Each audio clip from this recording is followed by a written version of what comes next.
Hi there, this is David Hayden Jones, the actor who plays Mr. Ketch on Supernatural, and you are listening to Kneel Before Pod. Kneel Before Blog presents Kneel Before Pod.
Welcome to Kneel Before Pod. I am your host, Chris McCrell, and ahead of Avengers Endgame release on Blu-ray, DVD and digital in the UK, we decided that those of us who were blipped out of existence prior to the previous Endgame podcast would all unite together and chat about the film and what we didn't get to say during the original podcast because we were all missing in action.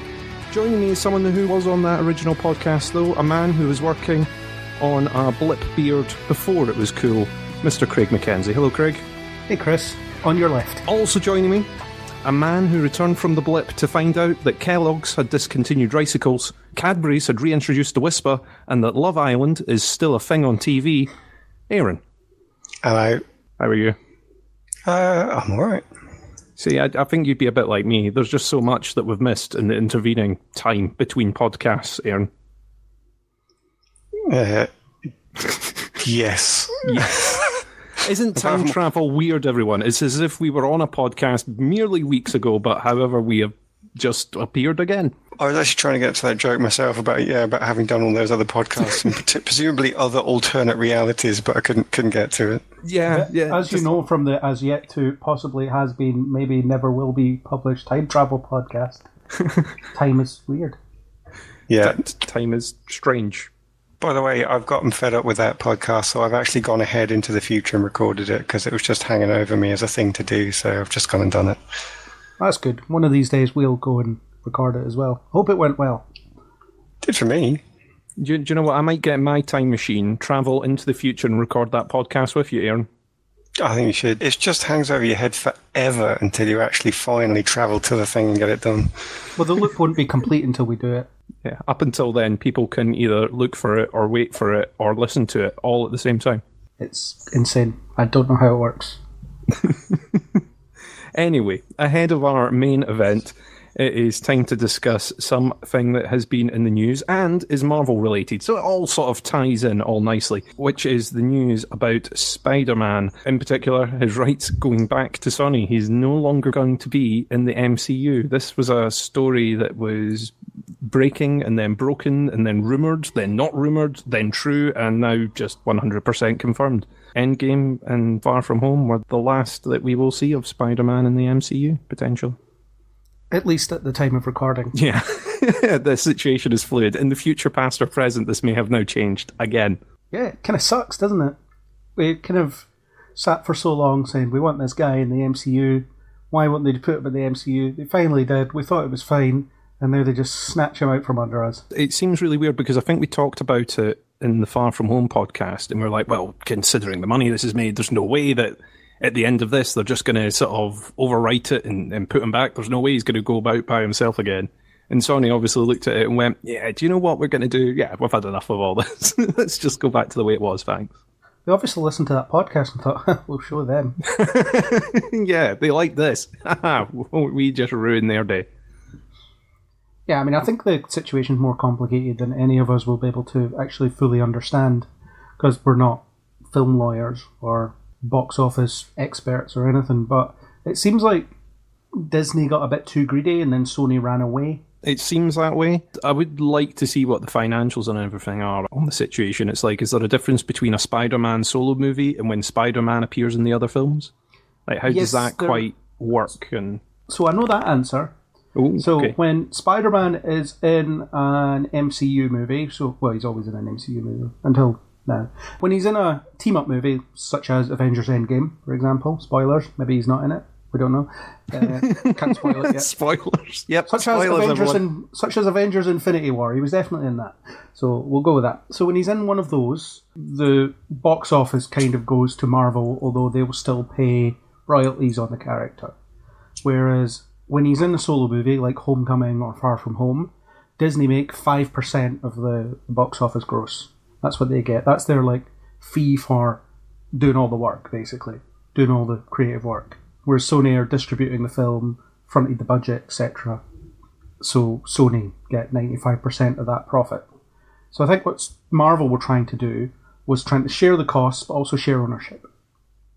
Which probably works out okay for Sony as well, because they're not fronting, I don't know what the budget of Far From Home is. Let's say it was 300 million. So they would only front 150 million. But at the same time, they would only make $500 million if it clears $1 billion, so I don't know. It's not that simple, though, is it? Because don't Disney own 100% of all the merchandising, so it's not as simple as just rights on the movie itself, because the movie gives them the right to, I was going to say produce a bunch of new figurines in new costumes and new colouring books and everything. So it's never as simple as what one marketing team is putting out saying how unfair it is. Yeah, well, in terms of the actual money the films make, though, that's what it boils down to. The merchandising I was going to get onto, actually, but yeah, if you buy a Spider-Man toy, I think that money goes to Marvel, except from the royalties for Spider-Man himself. I think. Some financial expert can clue me in, perhaps? Yeah, do we have a Neil before the financial expert feature? We do not. No? We need to find ourselves a financial expert. We do, yeah. I mean, looking at the coffers and how much we get paid, we really, really need a financial expert. But whatever these business reasons are, ultimately it's just getting rid of a good thing, which is not a good thing. It doesn't seem like a win-win to me. I don't know. It just depends on how hard in the negotiations either parties went. You know, someone's went, we want slightly more, or someone's went, we want majorly more, and the other parties just went, well, you're getting none of it. Thank you very much for setting up our character. We're going to take them off elsewhere now that we've done our little bit and introduced them and got them all set up. We'll put them out the way. I mean, a lot of people are saying, it's fine, Tom Holland will still be Spider-Man, all is not lost. But my prediction is that's not what's going to happen. They keep saying he's under contract, but we have to remember that Andrew Garfield was still under contract. They're not really worth anything. If they want to go in a new direction, they will. And I don't think it makes sense to put Tom Holland in a solo universe after we're so used to seeing him in a connected universe. I think general audiences will struggle with that. So I think we're looking at another reboot in the next few years. I think potentially. I think storytelling-wise, it would be really difficult to suddenly go, oh, remember all these people that you were in contact with and speaking to and were really helping you out only just a film ago. Yeah, what happened to all them? Where are they? Yeah, pretty much. Yeah, I think it would be a major sort of thing like, oh, you can't mention any of this anymore. And this is now removed from the skyline. It's weird. It seems like one of those things that maybe they'll come up with something closer to the time. Presumably, we're a little bit off from the next Spider-Man film. But you'd think it would be a bit of a blow for Marvel unless they are sitting there and all the plans that they had already released were Spider-Man free. Like, they had the option of, yeah, we can go with or we can go without. Kind of like before they signed the deal to get Spider-Man in the first place. They sat there with two sets of plans going, right, here's if it all works, and here's if it doesn't work at all. Well, the thing is that Marvel are in this situation where they don't actually need Spider-Man. He's kind of a nice-to-have for them. But their universe has always worked without him, and probably will continue to work without him. Sure, at this point, that you don't have your Robert Downey Jr.'s and your Chris Evans and so on, but there's still enough interest, I think, to keep it going, and I feel like Sony will need Marvel more than Marvel will need Sony at this point. It seems a bit strange. I think it's a bit of a shame because of the work that they've done setting the character up back in the universe. It seemed like there was a lot of potential possibilities in there. I do have some reasoning with why they would choose this particular moment to do it, but it gets kind of spoilery, so we can maybe save it for later on if I remember in our chat. But I will almost definitely forget. I think the last thing I'd add on the back of this situation is I read an article in Forbes that I found really interesting. It'll be in the show notes, I hope, if I can find it again.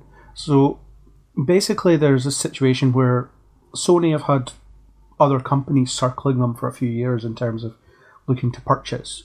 Namely Apple, who, as everyone knows, are about to release their own streaming service. So it could just be a good upload of content for them if they just get Sony's library. But apparently if that happens, Spider-Man reverts back to Marvel by default because he doesn't belong to Sony as such. He's only licensed. He's only licensed as long as they keep making films. So until the point that they get changed as an entity by being bought up by another company. So if they get bought up, Marvel might get him back for free in a couple of years anyway.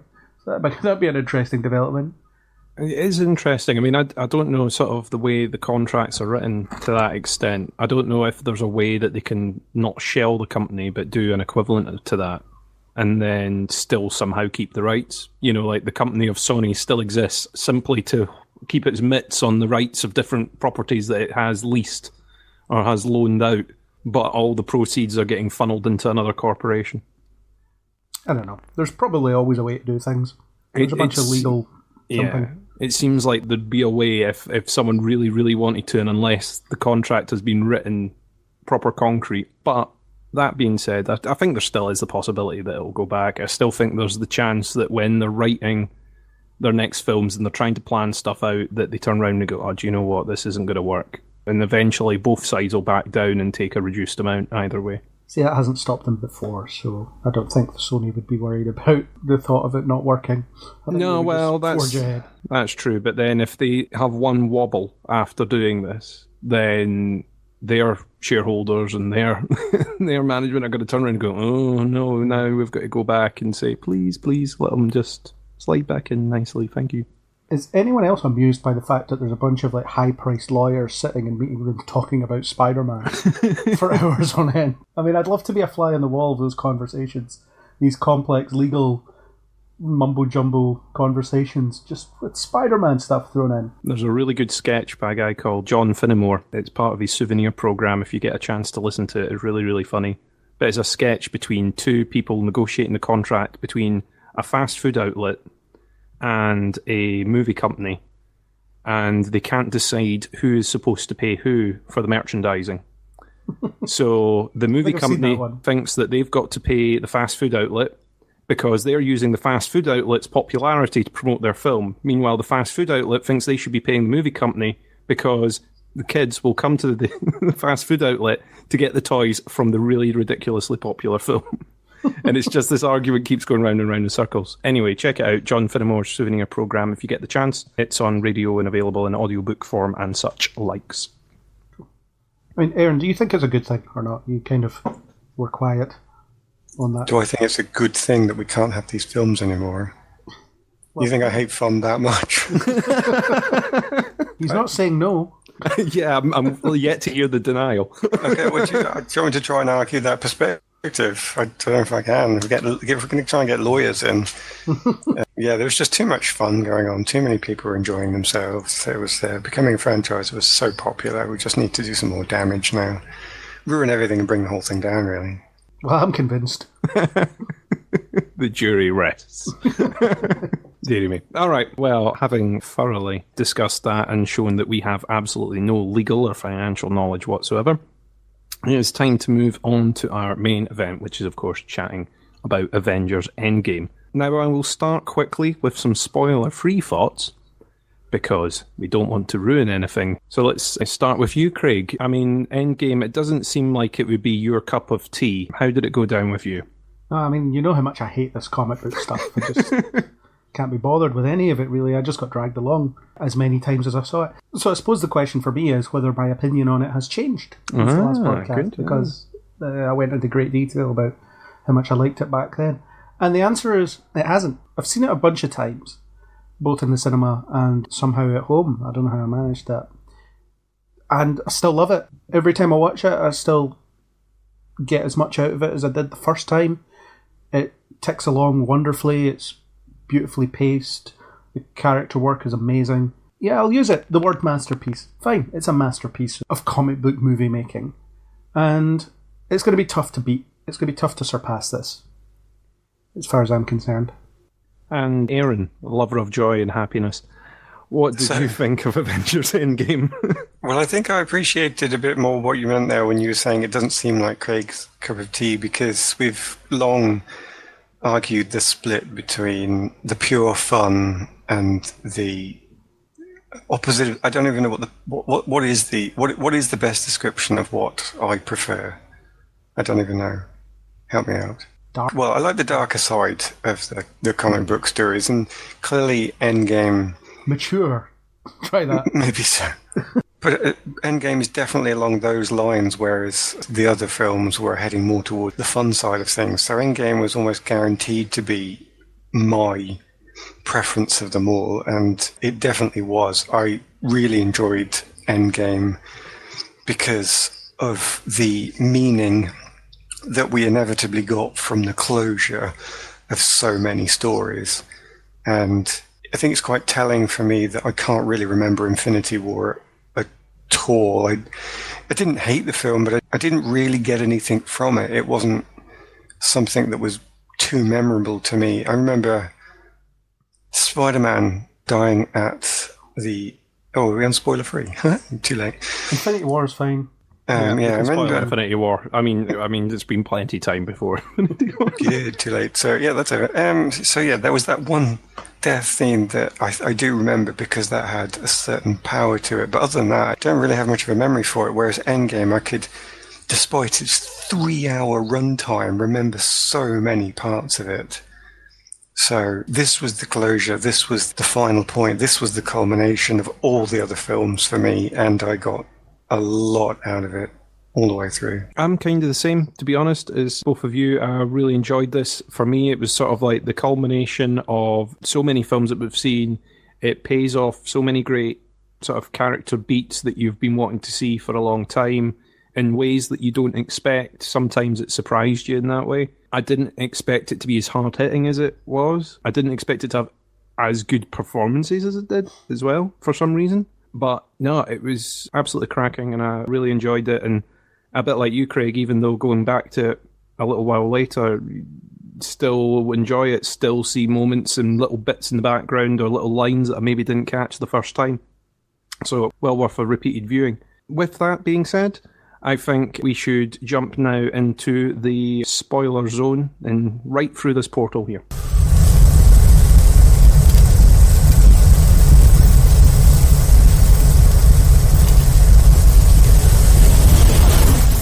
Alright, here we are in the spoiler zone, ready to completely ruin Endgame for everyone.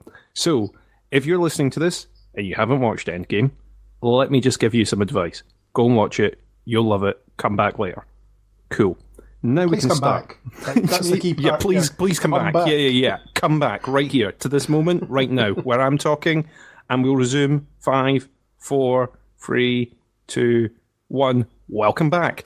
Okay, it is time to chat about Avengers Endgame and get fully in. And do you know what? It was quite interesting what you were saying, Aaron, because you were talking about the different tone in this to other Marvel films. And that you like the darkness, you like a bit of humanity in it, a bit of realism sometimes, a bit of the dark. But this film sort of shifts through several different tones. Sometimes they butt up against each other. I think there's some little moments that are undercut by humour and it kind of underserves them. I think there's other bits where maybe it gets a bit too dark. What did you think about the tonal shifts through this? I gotta confess, I didn't think I noticed anything, and anything that butted up against each other. And normally that stuff really narks me, especially as someone who could never really enjoy Buffy the Vampire Slayer because I couldn't enjoy any of the moments of emotion because there was immediately a joke and it used to drive me up the wall because all of it was just turned into almost a bit of a nonsense by there being that constant humour. But I do remember there being odd little moments like that, but maybe if they were spaced out far enough away from each other, it allowed me to get past without being annoyed by them. Plus, the key moments that had that darker tone to it are the openings. Now, I don't think you are left too long without hope coming in, because you get that brutal opening with Hawkeye, which is crucially done without music. It's just an unexplainable loss to start with, which is pretty much a hit. But then, of course, you only have to get to a few minutes before Scott Lang turns up. So they don't leave you too long in anything that's too miserable, I don't think. But then it is a comic book film. But then even despite that, yeah, as soon as you get your hope from finding Thanos, then, of course, the hope is dashed again as Thanos is killed. But even then, it's a 3-hour film. So I think everything was spaced out well enough that I did have time to feel any given emotion that was set up by a scene. And there weren't too many jokes for me coming in hard at any of the bigger plot points. I think that, in fact, the only one I can really remember is right at the end when you're supposed to feel the joy of the portals opening and all the heroes coming through. And I think one of the Doctor Strange characters makes some joke about you were expecting X, Y, and Z or something or other. But because that's he says you wanted more. You wanted more. But because you were already on an emotional high at that point, because you've got the thrill of all the heroes coming back, the idea of interrupting a high with a joke is positive with positive. So it stacked for me, it adds together. Whereas I think if some idiot had made a joke after the killing of Thanos, that would have been just stupid. That would have been this kind of more ridiculous humor where it's just trying to break the emotion. Well, there is an attempted joke after Thanos is killed when Thor says, "I went for the head." No, that is not a joke at all. That is reveling in misery. But remember, Chris, you'll remember in the cinema, like there was a couple of sort of chuckles at that moment, a couple of guilty chuckles. I think if they're chuckles, though, it's not the same thing as a laugh, because you can laugh in the face of brutality. It's almost this perverse laugh. I mean, I'll never know because I can't remember hearing it. I wasn't in the same screening as you.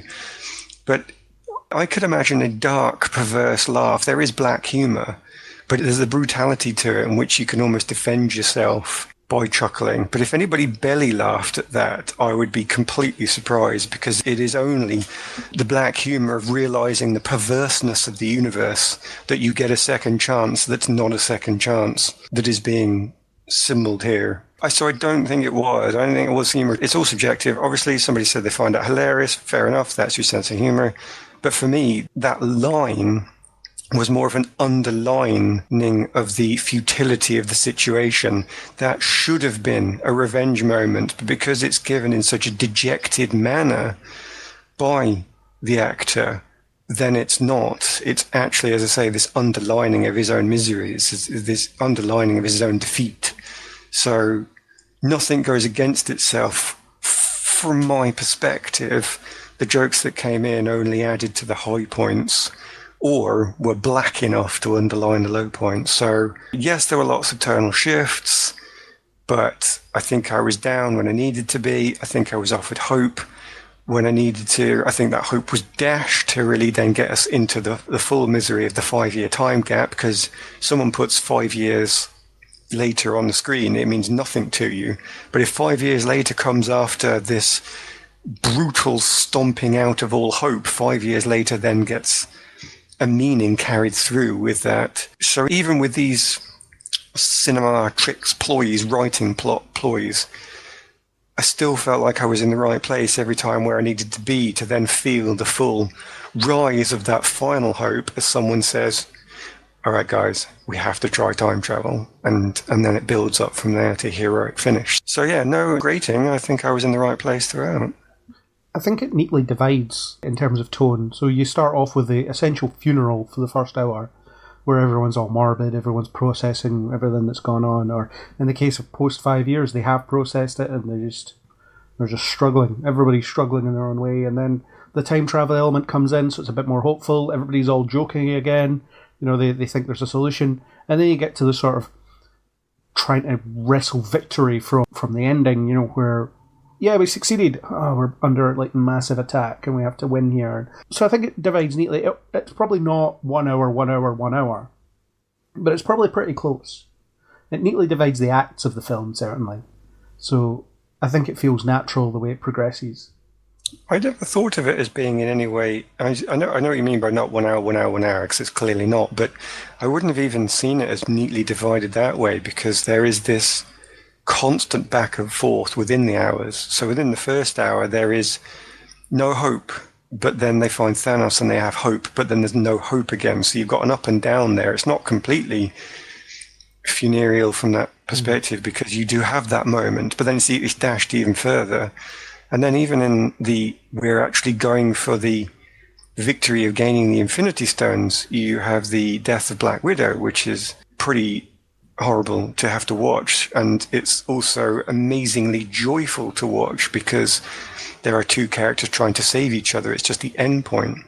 So in fact, I would say at no point for me was there a clear division. It was this constant high point, feel good, low point, but then even then with mixed in together, a high point comes with a cost. So you're feeling happy and sad at the same time. And it's that complexity that I think I only personally see in the, if you will, darker storylines. You don't see this complexity of emotion, for example, in Infinity War, in some of the other TV series that we all watch. But the complexity is what I definitely seek out. I think if it had been simply a funeral at the start, then you get hope, and then it was a thriller at the end, it would actually not have been as interesting as it was. And I don't think the neatness of simplifying it down into 3 packages actually does the film justice. I would say it's definitely much more complicated than that. I definitely think there were peaks and troughs of happiness and sadness through it. I think the opener is pretty brutal and hits you right away when you sort of see the impact to Hawkeye, that he's lost his entire family. What are the chances that he's going to be the one left and that he's going to lose all of them at once? Because you know what's going to happen as a viewer as well. That's the thing. But you've seen the previous film. You know where this is going, and it's really hard. You then see a broken Tony Stark being taken back to Earth. At that point, just having lost all hope, falling out with everyone over the back of it. So it just puts you on the back foot right away. And then you see them get a lead to Thanos. And you think, well, maybe you've got it. But, of course, that was the double bluff. They're going, well, it wasn't going to be that simple. We weren't going to spend the whole movie trying to hunt him on his planet farm. And you're left wondering what you're going to get at the end of that.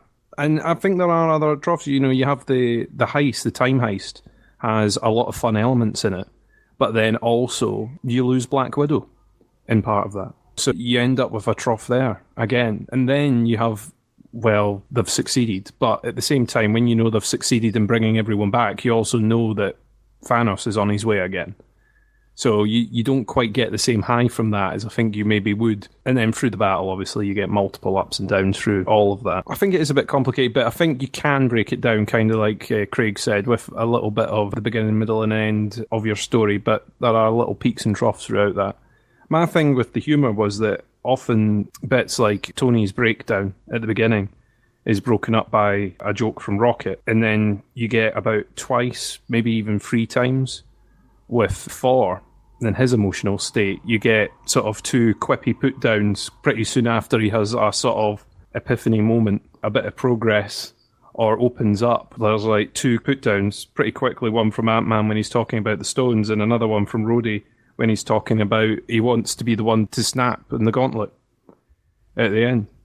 So those were the ones that sort of stuck out to me a little bit as ones that maybe subverted or undercut a moment slightly in hindsight. Now, I've got to say, this is in total hindsight, because I don't think I quite picked them up as that at the time when I watched it first time round.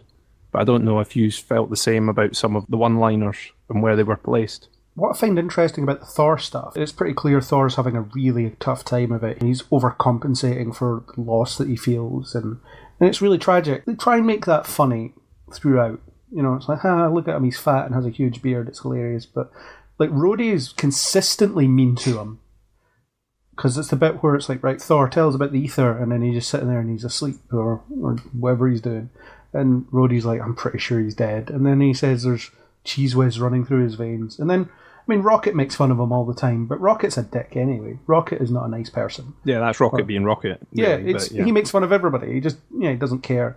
And also his mind is focused on getting his family back. So he seems a bit impatient as well.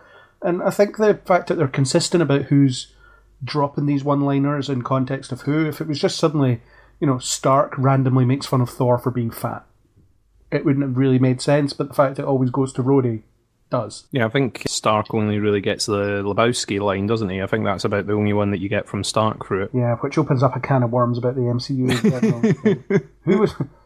How does nobody notice that Stark's father figure mentor type guy looks a lot like Lebowski?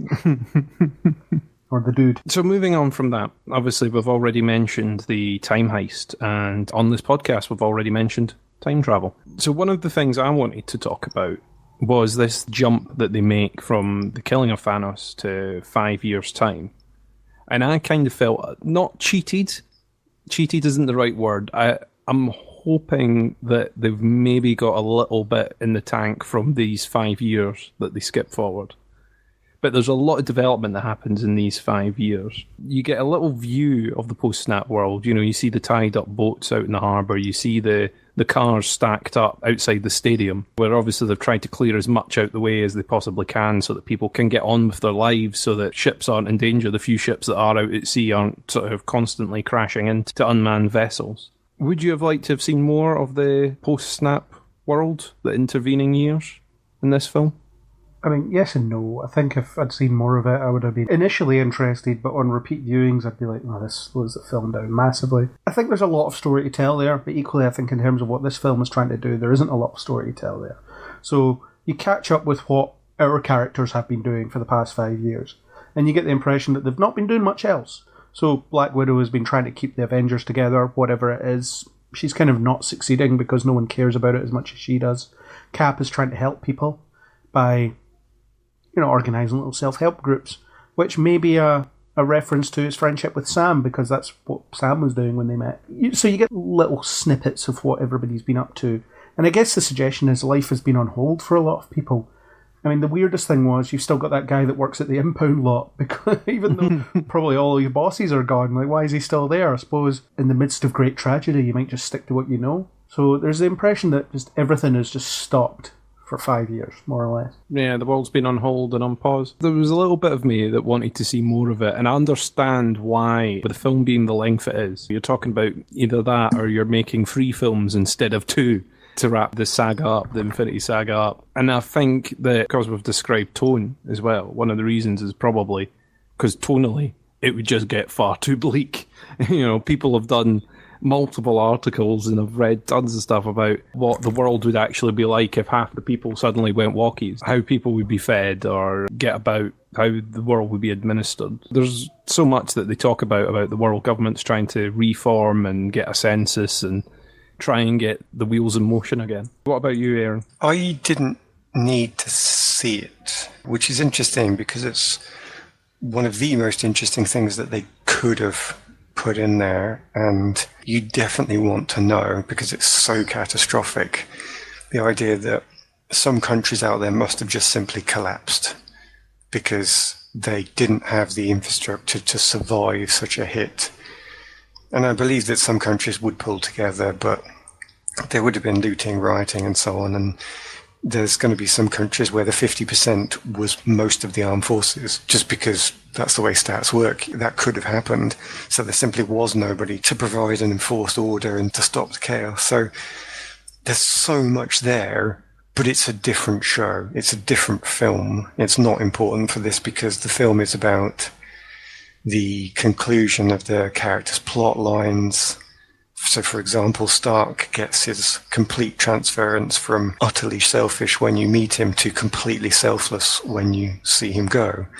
And all the other characters have got their own journeys to complete in terms of their story and their plots, and there are a lot of characters. So I'm happy to restrict this film to that, with the plot line of defeating Thanos and necessary action, of course, because it's, it is superheroes, it is action, it is going to be an action film at some point, even with a meaning put in throughout the character development. So you've got so much there that I do not want to lose time to the background, even though it's as interesting as it is, even though it's a total disaster and must have affected everything. It's still too much given what this film should be. If this was the second Avengers film in the series and you've got an arc still to go, then I would say the opposite. No, you have to set up the third arc using this disaster as your foundation. But as the final film, and I think we can call it the final film because the Spider-Man film's an epilogue rather than an actual ending. So as the final film, there's no place for a plot line as big as the world in chaos. I'm happy to see it in the little areas you did see it. So you've mentioned the House Self-Help Group, but you get other little things like the kid that Scott Lang approaches and said, "Hey, what's going on?" And the kid either assumes this guy is dangerous or insane, and either way, you don't waste time to talking to somebody like that, and he just rides his bike off as fast as he can. And there's no need for a kid to do that, even if the kid's a bit of a dick. Doesn't need to behave like that. But in that implied background, yeah, you get away from the mad person because you don't know what's going to happen. And even things like Barton's going around taking revenge on the cartels, gives you the implication that the cartels have taken over in some places. And that is going to be horrible because we already know what the cartels are doing in the modern world without giving complete access to the right to run riot around empty cities. And there's a simpler aspect to Barton's mission as well.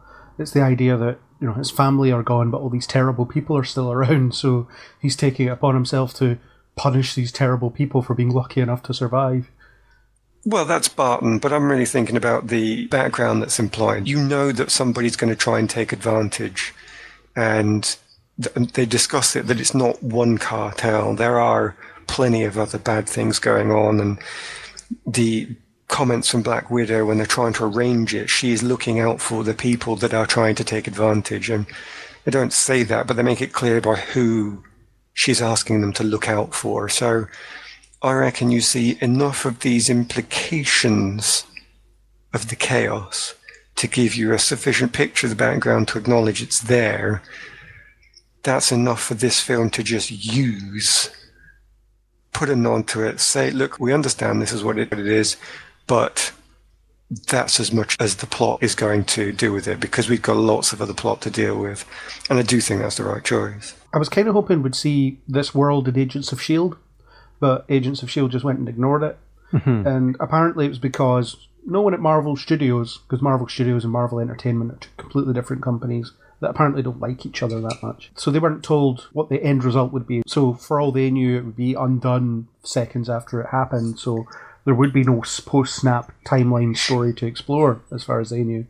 So they just ignored it in favour of telling their own story. But we do have a bunch of Disney Plus stuff coming up, namely a Hawkeye series, which could flash back to this time and give us a bit more insight into how the world was actually working at that point. Because he was going around. He would see it more than anyone else, probably. Yeah, I think you're right. S.H.I.E.L.D. would have been the perfect place for this, and it's a shame that they didn't get that in there, because they are the ones who are prime place to flesh this out. Although, arguably, S.H.I.E.L.D. is equally not the right people to flesh it out, because having watched a few of the series, they are too close to Buffy the Vampire Slayer in tone to deal with anything so dark. And I know they've tackled dark subjects, but in anything I've seen, not nearly well enough to handle that kind of disaster. So I think it's not really the case with the show anymore. Actually, it's not been like that for a number of years. No. Well, maybe if they'd shifted, then they could handle it. But the S.H.I.E.L.D. I saw just wouldn't be capable, because the tone just wasn't right. Definitely the latest 2 seasons of the show, I think they possibly could have handled it. I think it would have been a slight tonal shift for the show, but it would have matched the subject matter in a way. It would have been really interesting to see, and I think the longer form of a TV thing is probably the way that we'd do it best. I didn't think about the Hawkeye show, actually, covering it, but that's an interesting angle, actually. I think it's one of those things, I don't think they could have fitted more of it into this film. I think you're dead right with that. But I would like to see some little snapshots of this world, because it pretty much gets ignored in Spider-Man Far From Home.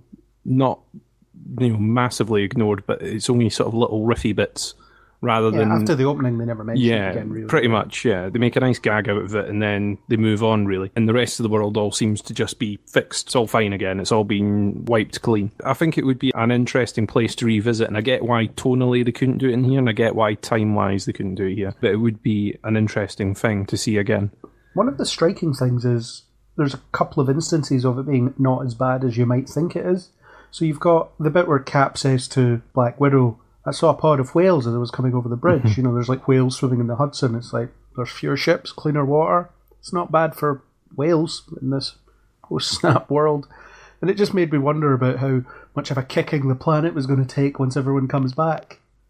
Yeah, well, I think a lot of the articles are, since everyone's come back, who's been farming all the food? Is there enough food now for a full planet's worth of people? Considering there's not been a full planet's worth of farmers or doctors or anyone about. Are all the buildings still all right? Has anyone been maintaining it all? If you've got half the people, you need half the hospitals, half the doctor surgeries and half the schools. Yeah, the planet would take a right hit when it comes back. And that's kind of a good Cap moment of him seeing positivity somehow in almost any situation.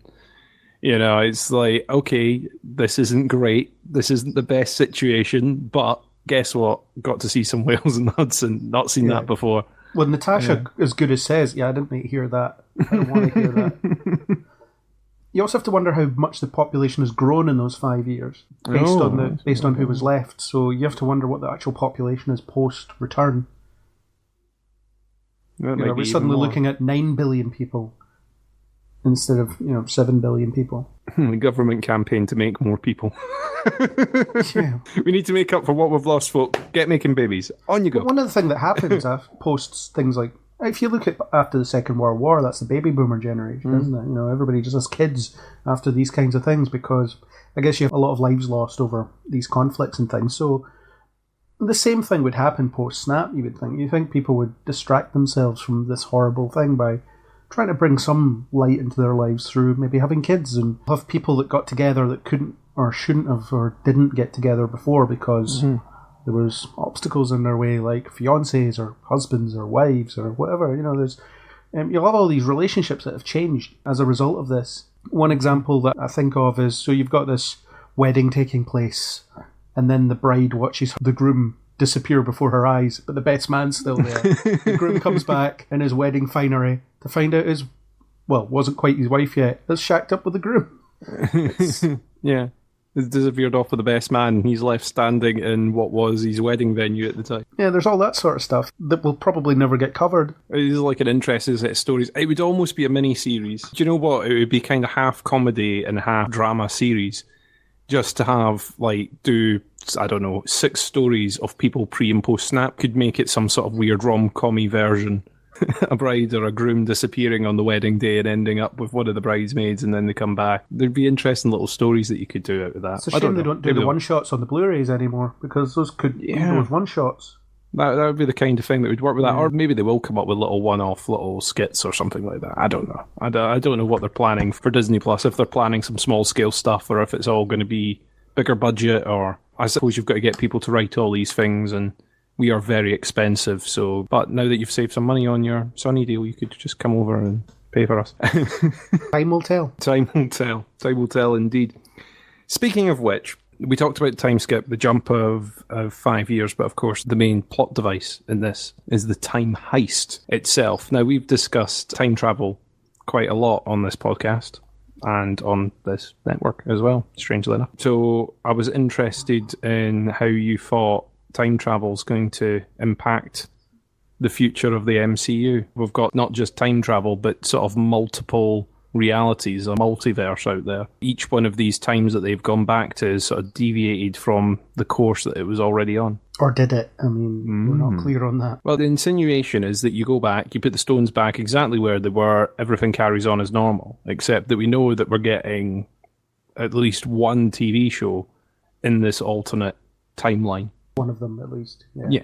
So we know there's at least one sort of alt version of what we've seen going about there. So that seems to sort of semi-confirm it. But the whole time travel element of it itself, were you convinced by their time explanation? I'll go to Aaron first, because I know that you're very strong on time travel mechanics and if they stay true to it or not. I think you're right. I've actually spent some time on this watching it. I was drawing it out again. I was considering all the rules. I've got loads of notes on this, so we can tackle any part of it. Did you have a transparent whiteboard like they do on every TV show where they talk about time travel? If only I could.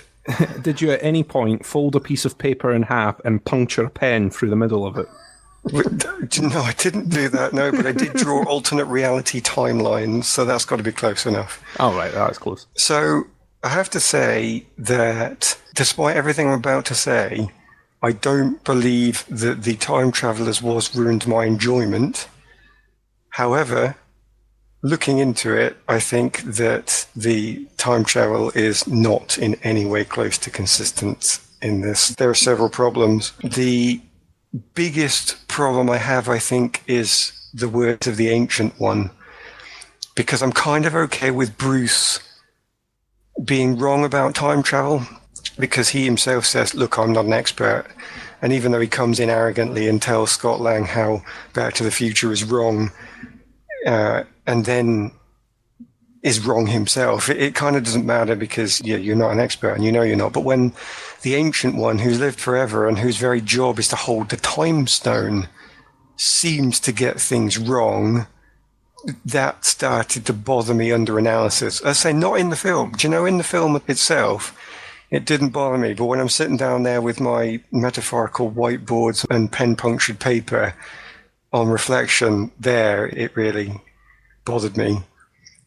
But there is actually no hope for this. I mean, we could actually cut this to pieces, but given that the director has come out and said that they believe the exact opposite is true to what the writers believe is true, we have no hope of any form of consistency here anyway. So if before we go into this too deeply, given that foundation point, how deeply do we want to go into this, given that it is not possible to resolve it?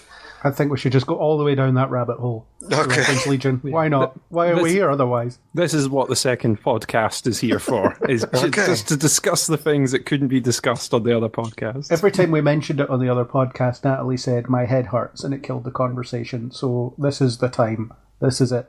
This is the only chance we're getting.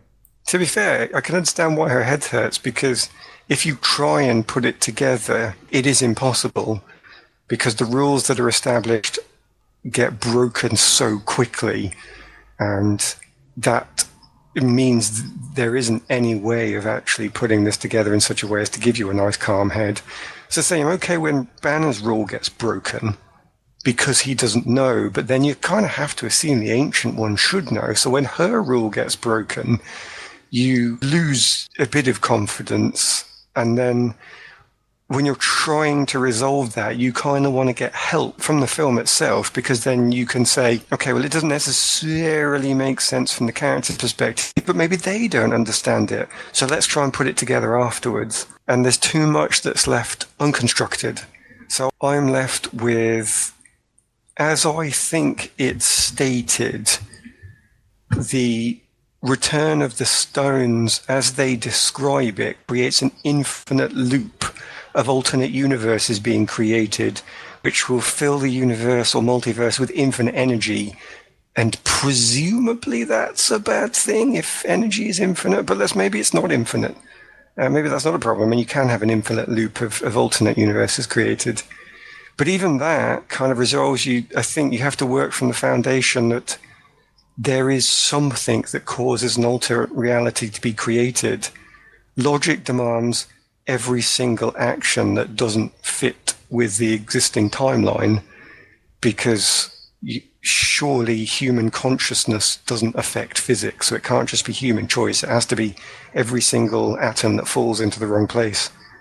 creates a different universe, but then it's a comic book universe, so maybe they can take a shortcut and it's just an Infinity Stone being in the wrong place that creates an alternate universe. But even if you do that, I think you're still stuck with physics rearing its ugly head, just because you can't get round the idea that Nebula kills her younger self. Thanos is destroyed, therefore the universe that is required to create this universe doesn't exist anymore. So you can't actually resolve it down to it's only Infinity Stones being moved around that can create new universes, because Thanos dying before he can actually give rise to his original universe, well, surely you have to use alternate realities to counter that paradox.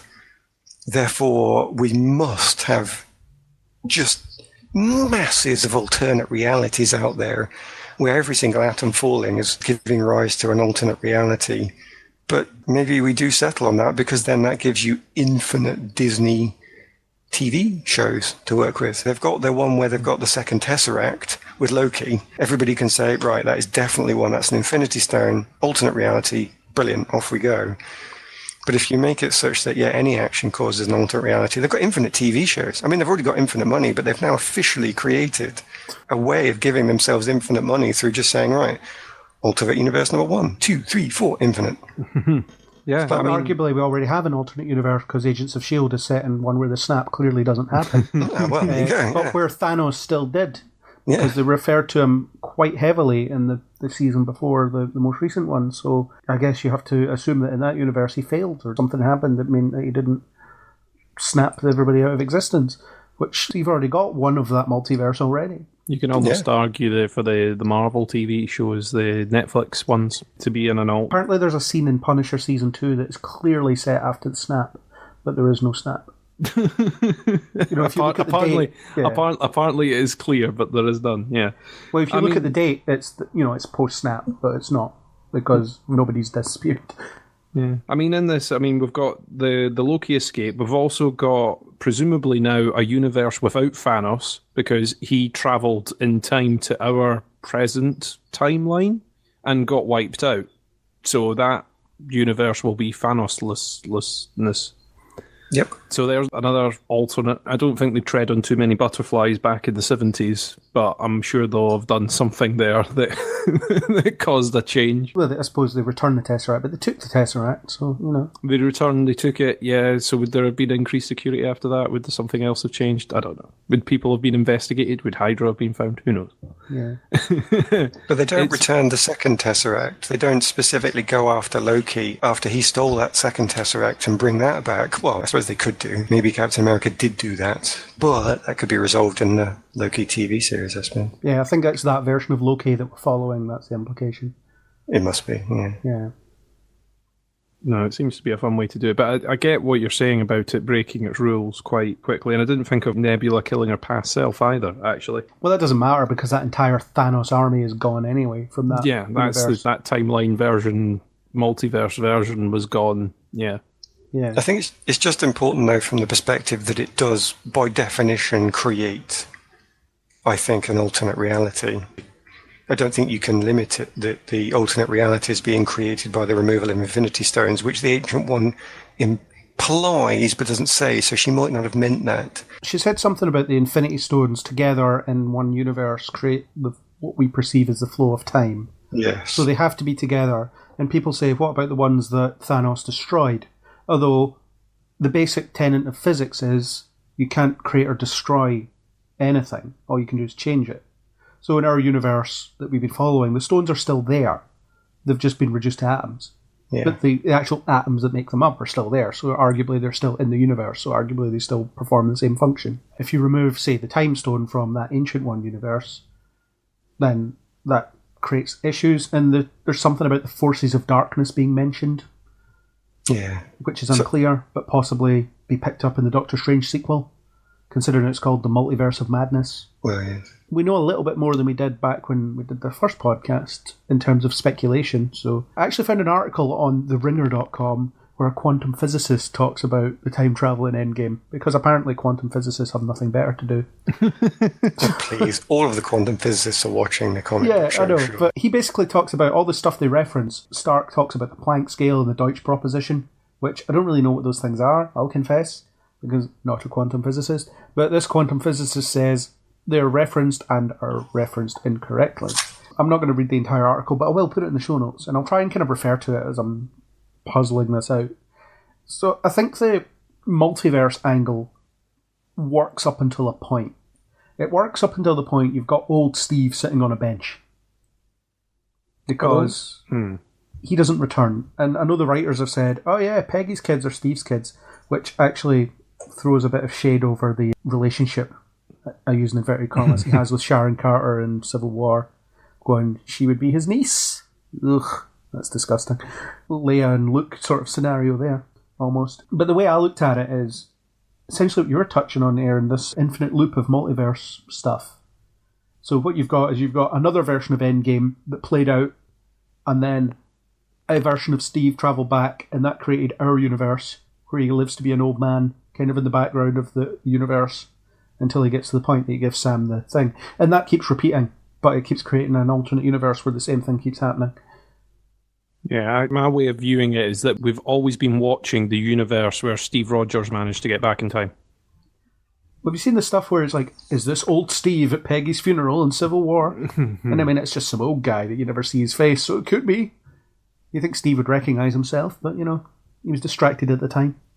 Yeah, I don't know. I mean, the thing is, it's like, you don't really want them sort of going in post and going, yeah, here he was here in this corner, behind this wall, behind this pillar, behind this box. The thing it raises is that, would Steve Rogers just sit by and let everything happen as it did, knowing the way things turn out? Because he knows it turns out all right in the end. Or is there this film series of films or something waiting to happen where they show how he's gently tweaked stuff along the way to make sure it all actually turned out all right in the end? I don't know. It's one of those ones, it's like, do you believe that he went to Peggy and said, yep, I've been to the future, here I am, by the way, I'm telling you absolutely diddly. Hail Hydra. Go back to work. I don't know. You know, there's a part of me that's like, would he really just let that fly? Yeah, I don't know. I kind of believe he would, because I think he believes that the way it all turns out is maybe good enough, and the stuff he went through with his friends, with the Avengers, is worth keeping around. He doesn't want to change that as such. Also, there's no guarantee that making any changes would improve the timeline in any way. That's another problem you have when you're messing around with causality. He could make a change. He could out Hydra in the 60s or whenever, and then it could be even worse because they do stuff that they didn't do before. You know, they weren't waiting for that moment to strike as they were before, so it could create something worse. So maybe he just leaves well enough alone, because at least he knows this one turns out okay. Good point. Unfortunately, I think it's something that doesn't actually bear proper analysis, because I don't think it can resolve well, which is why I stand by that statement that I didn't mind the time travel in this film whilst I wasn't trying to think about it. If you just go with the emotion of it and the plot journey, he gets his reward by having his happily ever after with the woman he loved. And I think you have to leave it there, unfortunately. As soon as I try and start to get further into that by analysing who Captain America is and what he would do, I'm stuck with the idea that this is the guy who said in response to the Sokovia Accords, you must always do the right thing. You can't get yourself caught up in bureaucracy or what the rules are. You must always do what your heart tells you, and it will always be the right thing.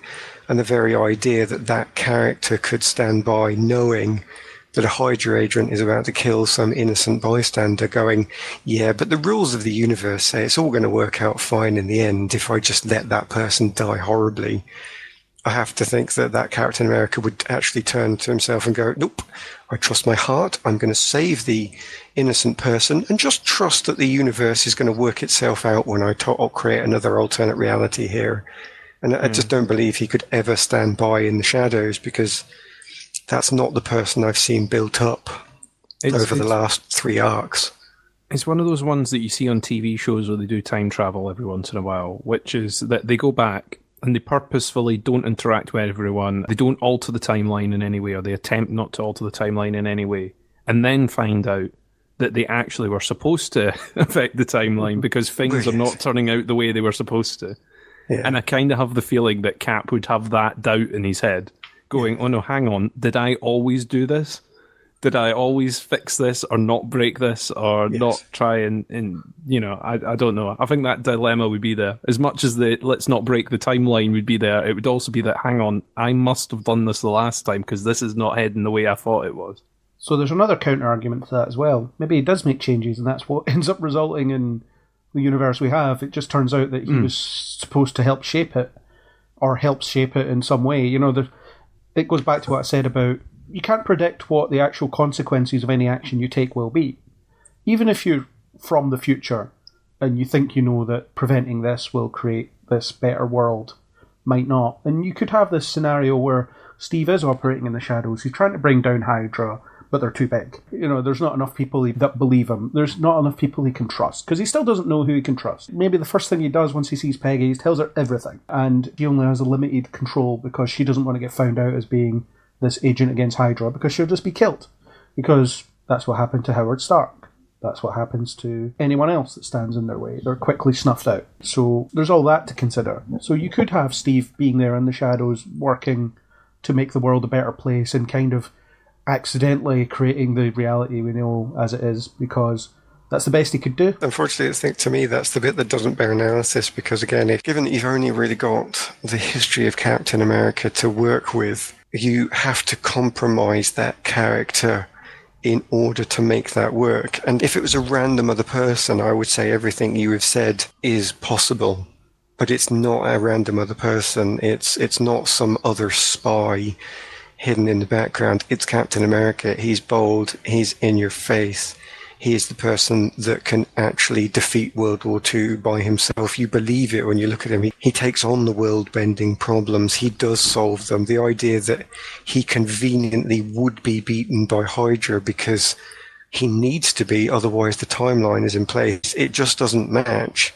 He could definitely bring Hydra down based on all the accomplishments we've seen in the past. It just seems so based on the character we've been given. He's not the sneaky spy. He's not another S.H.I.E.L.D. agent. He is the superhero along with Tony Stark. They are the frontline superheroes. So it doesn't fit the story as we've been given. It intellectually fits, but it doesn't bear analysis because that intellectual possibility, it just isn't enough to stand up, I think, under what we've seen.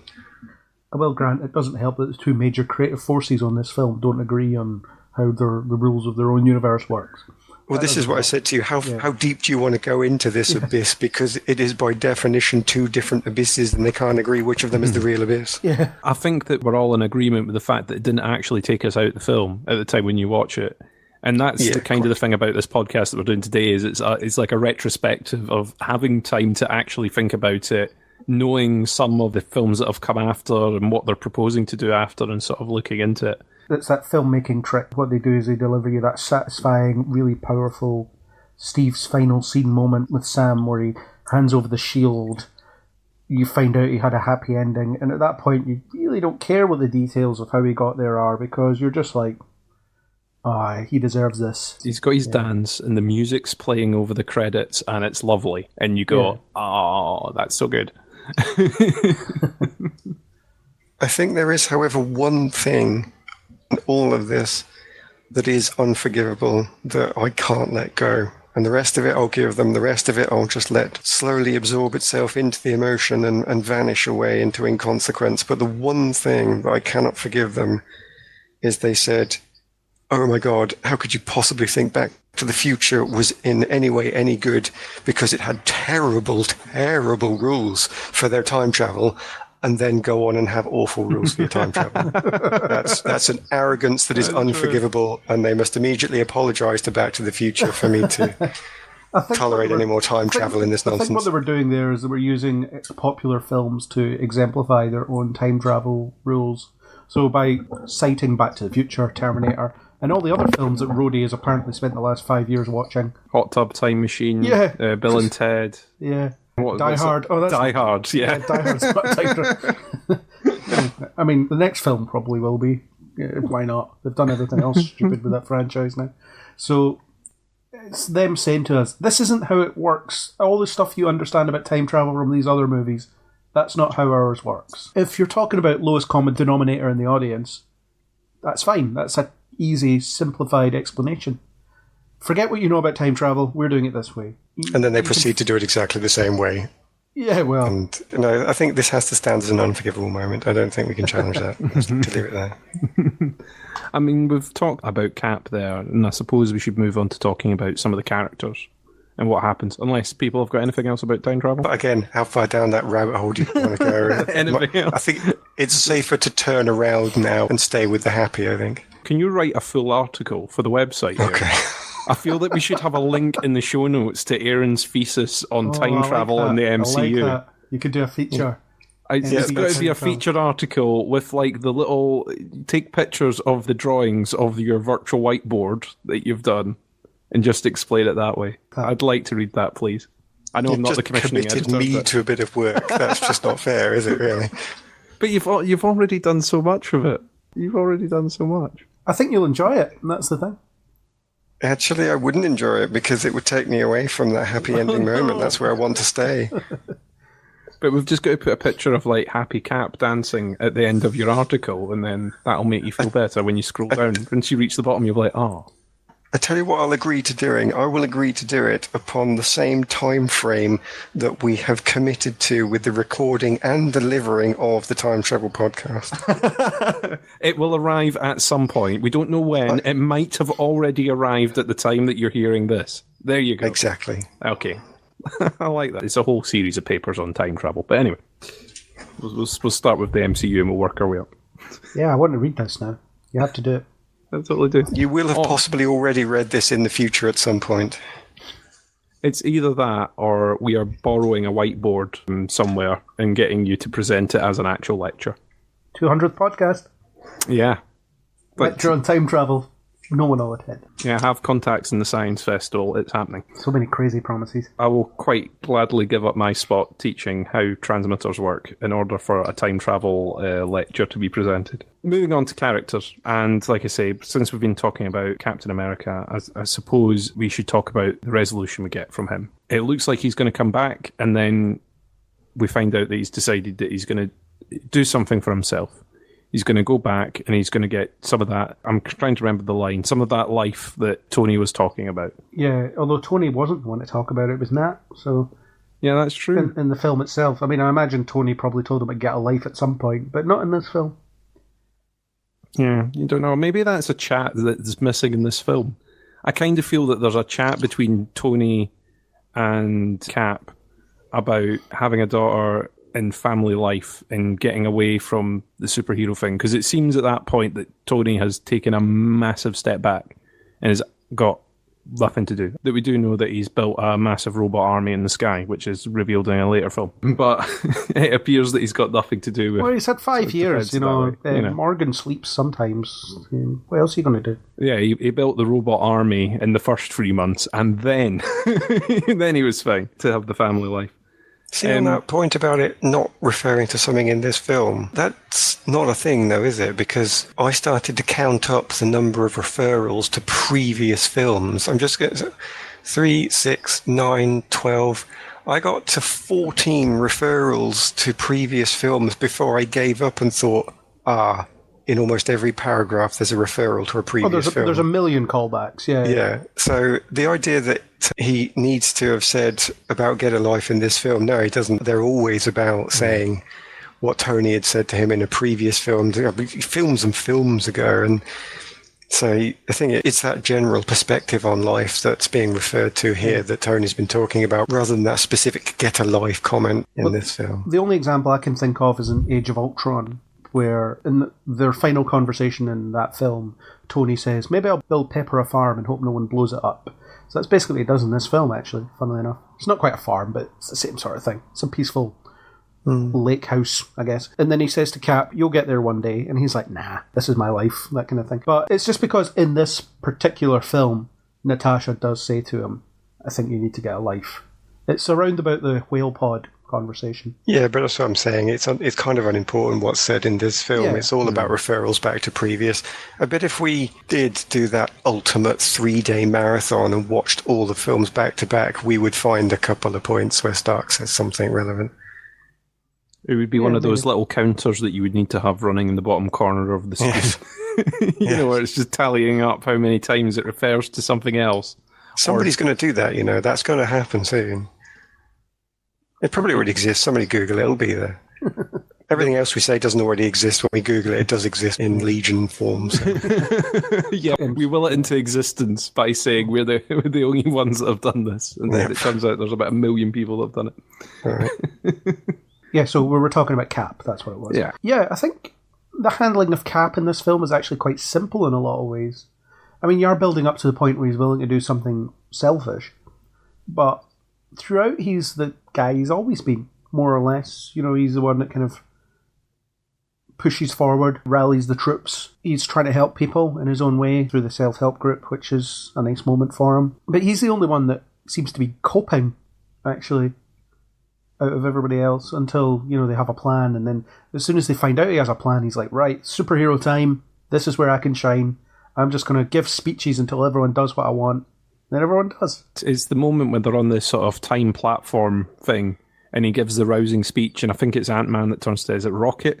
Goes, oh, he's good at this. Rocket says, he's really good at that. Oh, there you go. And Scott says, right? And that could actually be, in a lesser film, an example of undercutting a cool moment with a joke. But it's like what everybody's thinking in that moment, so it works. I think it is that kind of thing that, like you say, he is the one that seems to be coping the best out of it. Maybe I'm wrong in that. Maybe he wasn't. Maybe he was like Banner. He seems to be doing all right. Banner seems to be doing awesome out of it.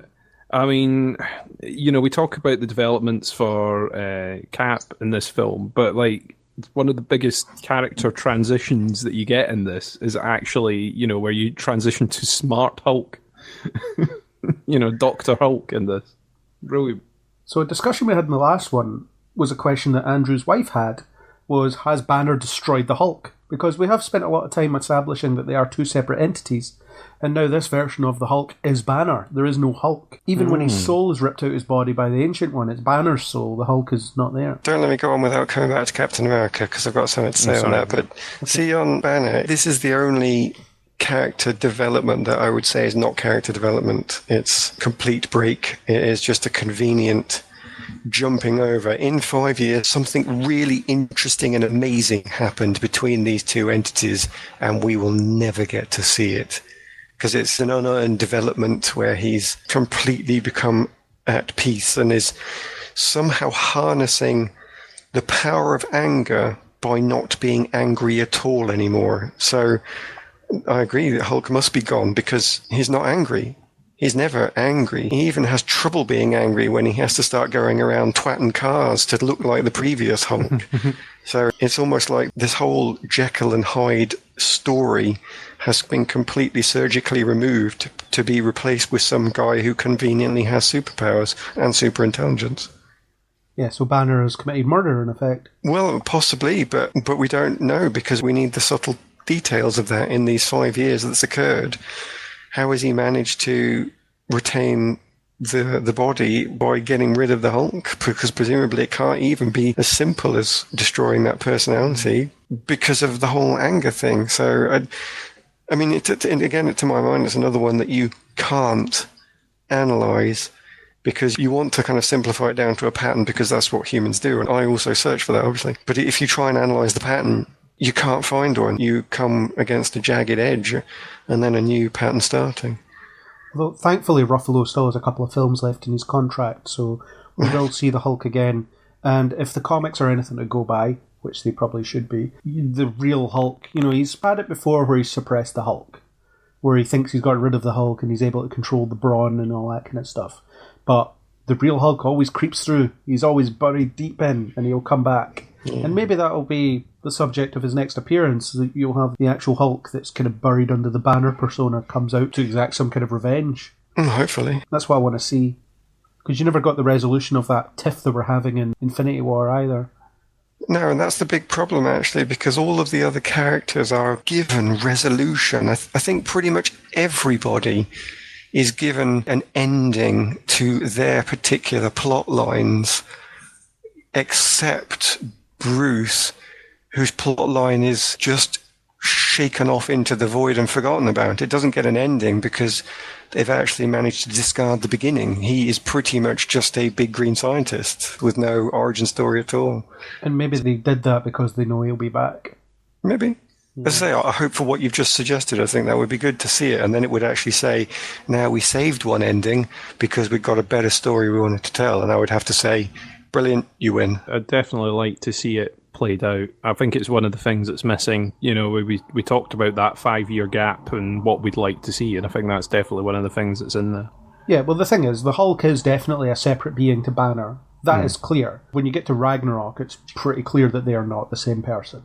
And then in Infinity War, they are kind of arguing because they're, again, not the same person. And then suddenly you get to Endgame, and you've got, okay, I put the brain and the brawn together, but you're still Banner. You're the Banner personality. But you're just not tortured at all, because I guess he feels in control for the first time and since he can remember, I guess. So now he's quite frivolous and he's loving life because I guess he feels that he doesn't have anything to fight against anymore until real Hulk comes back. Can we nip back to Captain America then? Go for it.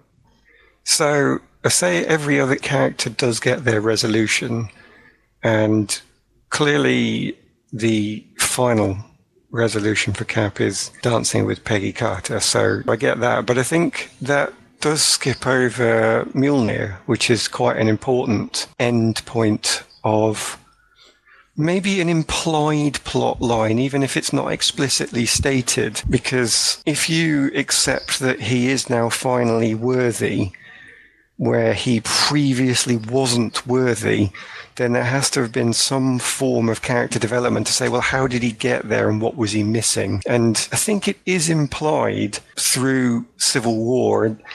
There was more in Civil War that I think we got when I was thinking about it much later, and too late for the podcast, I guess, unfortunately. But this idea that Captain America is having a struggle with the right thing.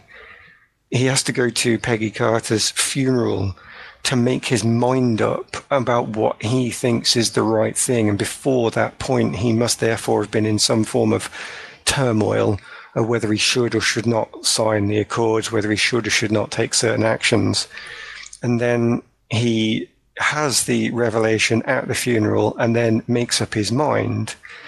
And unless you can tell me that the occurrence of Mjolnir is something I've managed to forget in other films, I think it's after that funeral revelation then that he only picks up Mjolnir here in Endgame. Before then, he's tried to pick it up at a party scene before that funeral. So his development is, you thought you knew with confidence what the right thing was, this global, absolute right thing that you follow and think is more important than any rules of humanity and so on. But you didn't have the confidence, you didn't have the commitment to it, you didn't have the heart of Thor, the god of thunder, to really stand by your convictions. But after the funeral, after his commitment to actions in Civil War, everything he does after that through Infinity War is presumably with that commitment. He doesn't waver, and therefore when he picks up Mjolnir, it is that badge of honor that says, this is the final Captain America. You have now got the one true, pure hero that was actually almost there, but didn't quite make it. But now here he is wielding this hammer, so you know it's done. And there's an end point. So I admit he might not get necessarily a lot of development here in this film. I think the idea of the self-help group and the picking up Mjolnir shows that in the previous films he has had his development, and we're just giving you the satisfaction of the proof of that, and there's his ending. And then going on to Peggy Carter is actually the reward. That's not really the culmination of his development, it's the reward for the development that is then proven by Mjolnir. So I think it's important to see all the stuff that you get with Cap, because it rounds it off more than anything else over several films that he, of course, stars quite a lot in and has had the development throughout. I guess part of the issue is they've never really defined what worthiness is in any of these films. Even though we ostensibly had a whole film about Thor becoming re-worthy of the hammer, but I never really got the sense of what that worthiness was. You'd think with the Viking perspective it would have to be some kind of pure of heart warrior, but again, what does that mean? So Cap almost lifting the hammer in Age of Ultron's an interesting one, because no one else can even budge it, but he does. And, Thor notices it and feels a bit nervous about it. And then in this film, he's celebrating it. He's like, I knew it. I knew it all along. You were always worthy, whatever. So you just have to wonder if Cap was like, he noticed he'd budged it in Age of Ultron and thought, I'm just going to leave this here because it's too complicated if I suddenly lift this up. And that would, if that was true, remove all of this complex emotion from what I think I've seen and shine a big glaring psychedelic light on something that was actually meaningful. So I desperately hope that's not true. Well, it's a cool moment, though. It's a really good sort of fan service moment. You're seeing Thor getting absolutely hit to pieces by Thanos, and then you just see the hammer lift. It's brilliant. It's the better version of the Rey lifting the lightsaber in The Force Awakens moment. It's a better version of that. It's true, actually. I didn't think of it like that. I mean, what you said, Aaron, as well, I kind of get where you're coming from. It's like, what developments happened? It was like he was almost... Because you did see it sort of wobble in Ultron. There was the hint that it might actually lift, but... Yeah, you've either got to say that he was almost there, he was almost ready, and then enough time has passed that he's truly worthy of it. Yeah. Because I don't know. It serves an important mechanical purpose. On his own, Cap is no match for Thanos. But when he has Mjolnir, suddenly, packs a punch. But even at that, it's seeing him combine it with the shield as well. He sort of throws it at the shield so that the sound bounces back and knocks him off guard and stuff. It's that combo effort. And then when he's fighting alongside Thor further on in the fight, they end up swapping between the axe and the hammer. Yeah, and that was a callback to their battlefield camaraderie they had in previous films as well. They're the two warriors, and they always have been. I think it was a really neat moment, and it's interesting when you put it that way, actually, is what's changed in Cap to now make him worthy. I like that. Though I don't know if it's like it needs enough time to work out an average. I don't know. I don't know how the science of the hammer works. It's like, could a baby pick up the hammer because there's no way to tell if the baby's worthy or not worthy yet? It's not carried off enough actions in its life to be worthy or not worthy of the hammer. Obviously not strong enough to pick up the hammer, but in theory, could the baby pick up the hammer? Discussion in Age of Ultron, you put it in an elevator, the elevator still goes down, elevator's not worthy. Again, something that doesn't bear too much analysis because it removes the majesty of the moment. Well, back when the Big Bang Theory was good, they had quite a good scene where they were debating the mechanics of Thor's hammer. The Hulk throws Thor, who's holding the hammer, by the transitive property. Hulk is holding the hammer. But when Big Bang Theory was good was something like 1,000 years ago, so again, doesn't really bear too much analysis. Time travel. I see this as an absolute win. I just think his ending is lovely, where he speaks to Sam. For some reason doesn't want to speak to Bucky. Just, nah, Bucky, you stay there. Don't want to talk to you anymore. I'm going to talk to Sam. I'm going to give him the shield, because this will be fun to watch later. Watch them fight over it, be jealous. It's a really nice moment, and I think it's really well acted, and obviously it ties into what happens in the comics, because Sam becomes the new Captain America, but with wings later on, so that's what's going to happen next in the Falcon and Winter Soldier series, and it feels appropriate, because you've seen enough time spent between Steve and Sam that, you could almost frame it as he was training a replacement, even though he kind of wasn't. But their friendship is well established, and I think that's a nice little final nod to that. I definitely think it's a neat way of doing it, and I like that handover. I also like the fact that it's going to be a TV show and not just going straight into a film. I think it's going to give it time to bed in, which is nice. There's something about that I quite like. I mean, I know that primarily it's probably there to sell subscriptions and whatnot, but I do like the fact that it's getting a little bit of time to breathe rather than going heads first into a film. Yeah, I don't mind that Disney are taking my money as long as I'm happy to give them my money. It's basically... And at the moment, they're making stuff that makes me want to pay them for it, so I'm quite happy to let them do it. Yeah, if they want to make any bids for Neil Before Blog and the podcast, we're open to bids. That's it. You can own us. It's fine. We like your stuff anyway, so it's all good. There you go. If I have to pretend to like The Lion King, then so be it. Damn it, don't spoil the deal now, man. Don't spoil the deal now. But we've already talked a little bit about Hulk. I suppose we were talking about Thor there with Cap. And Thor, for me, is one of the most interesting storylines through this.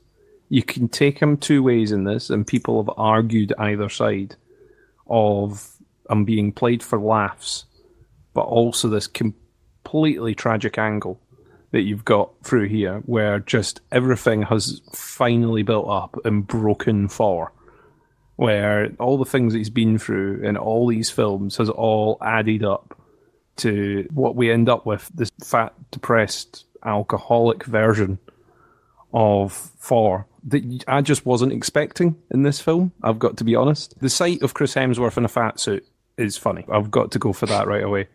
But the fact that the character is just so broken in this film, I found surprising. He's just completely gone. Until he finds out at Asgard that he's still worthy, he's broken and in bits. The emotional journey in that introductory scene is excellent, actually, because, again, in the cinema, as soon as everyone sees Fat Thor, everyone laughs. Your entire audience is in stitches. But then you get this point where you see the darkness in it later on, and it's a minute later on, it's not that much later, where it's like, oh, look at this guy, he's not in a good way, and Rocket's making fun of him, and that's funny because his lines are funny and Rocket's a dick, and then Hulk's like, Thor, are you okay? And he's like, yeah, I'm fine. It's like, you're definitely not fine. And it's really impressive how it makes you go from that, that's hilarious because Chris Hemsworth's usually ripped and now he's not, and then you go through this is a symptom of something really deep-seated. And I think the way they keep that going throughout the film is really good, because Hemsworth's a funny guy. We learned that in Ragnarok above anything else. He's very funny, his comic timing's great, and I still think he manages to make you laugh throughout. I think when he's rambling on about the ether and not going anywhere with it, that everyone's just get him off the stage, he's lost it. That's a funny moment, but it also belies that little tragic undertone to it, because he's not functioning. He's really struggling, and it's all a symptom of that victory that he has that's meaningless. Because every other battle he's won has had some purpose to it, has led to something better in his life, but defeating Thanos is empty, because he doesn't bring the universe back. Defeating him is just killing someone who's pretty weak at that point as well. So it's nothing to him, really. That's true. He catches someone at their weakest moment, he takes it out of anger, and then just is full of that regret. I really enjoyed Thor in this film because you get a bit of everything. He even gets a character arc in the singular film, which some of the others don't. Cap gets the rounding off, but Thor actually has a full arc, and every part of it is fun to watch. He is the broken hero at the start, desperate for some form of victory and gets nothing out of it. And then he is the god who cannot fail, who has completely failed. And that turns him into a depressed human. It actually turns him from the divine into the mortal. And then he comes back at the end, much as he says he is, not by what he should be, but what he actually is. And he's got his humour back, where he is teasing the hell out of Star-Lord. And you're thinking, that's actually really funny at that moment, the two of them.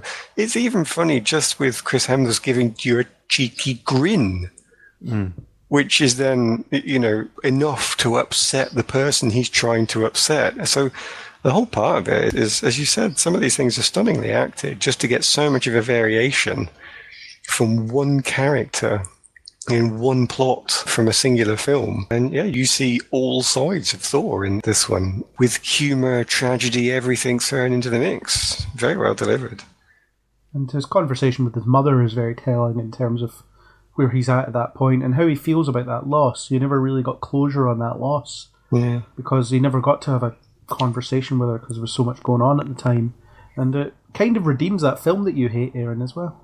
In some ways, it adds meaning to it that wasn't necessarily there before. Yeah, the meaning's in this film, not that film. So let's not use big words like redeem here. For such an awful But I will say that point where he talking to his mother is actually one of my highlights of the film, because it is so powerful and it's delivered in such a way as it actually dodges little pitfalls. There's a few pitfalls throughout this where I think a plot trope could come in and it doesn't. I think the Nebula having two presences in the film, and they could have done a lot with mistaken identity, which would have rubbed me up the wrong way. And here with Thor's mother, they could have gone down the route of the arrogance of motherhood, which is, I have had a child and therefore now I'm amazing and know everything because I am simply able to wear the badge of mother. And they don't do that. She actually has the true power of motherhood in that she is able to accept her son, motivate her son, show love, and she does all that without trying to sell herself as something great, which is that true power of motherhood. It's this almost infinite resource of power that is completely selfless. And I just thought the writers there deserved a bit of an accolade for having managed to get the true meaning of something in without falling into a pit trap, which would have made it trite. Instead, it actually gives you a truly emotional scene. So not only is Thor done well, but I think his mother is done really well in a very small period of time. And it's also the last thing she can teach him as well. Or it's the last thing he needs to learn from his parents to kind of put them behind him. Because in Ragnarok, he gets that final moment with Odin where he realises what it truly means to be a leader. Maybe it's undercut by all the jokes that are flying around at the time, but at the same time, it's that Asgard's not a place, it's a people. That's the lesson he needed to learn from his dad. Yeah. And he needed to learn that his power has nothing to do with his hammer, and all those kind of life-affirming things. But yeah, from his mother, he learns no, it's okay to be flawed. Doesn't matter if you're a king, and you don't even have to be a king, actually. It's up to you. So, yeah, go in your own direction. That's that lesson that he needs to learn. And he learns it well, because he says to Valkyrie, I'm done with this. It was never me. In fact, I spent 3 films rejecting this life for myself, so you do it. The fact that he sort of comes to that reasoning, you go from the first film, where he's desperate to be king, to the point where he hands it away. He goes, I'm not going to be able to rule anymore. You're going to be a better ruler than me. It's time for me to pass on. I've done what I can do. I think is quite neat. And like you say, Aaron, we get the jokey version of him back once he's with the Guardians of the Galaxy. I hope they don't completely blot that out and just skip it. I hope we do get to see some of the Asgardians of the Galaxy. I don't know if we're going to get it. Well, was it Love and Thunder's coming out first? Is that right? Yeah. So do you think we're going to see any of it there, or do you think they're just going to completely blot that out? He's going to get dropped off of the ship's going to fly away, and that's going to be it? I suppose it depends. It depends when they're planning to set the Guardians film versus the Thor film. You could reference an adventure that he had with the Guardians that we don't see yet. That's true, actually, yeah. Could happen. But yeah, I think there's a lot of potential in the Asgardians of the Galaxy thing for just one film. I don't want to see too much of it, because I feel like Chris Pratt and Chris Hemsworth riffing off each other would grate on me after a while. But there's certainly something to be mined there. And it suits where Thor is at this point in his development as well. And I think you were touching on here the clarity that he has by the end of the film. And I think that starts to come in after the attack on the compound. Once it's reduced to rubble and you've got the big 3 standing there looking at Thanos and ready to take him on. And Thor he's ready for action at that point. There's no doubt in his mind what he's put on this earth to do at this moment in time. And that's kill him properly this time. He has such conviction behind that. Yeah, he's not the fat, depressed alcoholic anymore. He is king of Asgard at that point, I suppose. And it's telling that his suited up form at that point looks a bit like Odin, because that's who he is in that moment, I guess. I didn't think of that, actually. That's kind of true. Yeah, good work on Thor. Well done, guys. I'll give you 10 points. What 10 points add up to?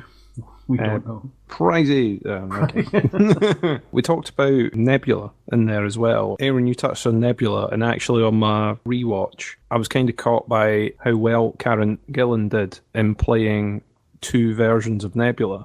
And actually the fact that there has been a bit of character development there. Because I hadn't written off the character. That's not fair to say. But I didn't think there was that much there with her. And then in this, you get to see a bit of development, the way she's interacting with Tony when they're stuck together. The way she interacts with Rocket, the way she interacts with everyone else when they're having sort of conference and things, makes me sort of appreciate that there has been development in that character from the first Guardians film. And the fact that Karen Gillan was able to sort of portray the two of them, portray that development, I thought was neat through this. What did you think, Craig? I like Nebula in this film. I also liked her in Guardians 2, which is where she gets the most of her development, I think, where her and Gamora become sisters, as is referenced in this particular film, and that's what spurs Gamora to betray Thanos, which she's already thinking about, because, remember, this is just before the first Guardians film starts. In fact, it's at the point the first Guardians film starts. So she's already thinking about betraying Thanos anyway, so she just needs that push. So that's where that comes from. The way she interacts with Tony is pretty good. You don't really see that much of it beyond that one scene early on.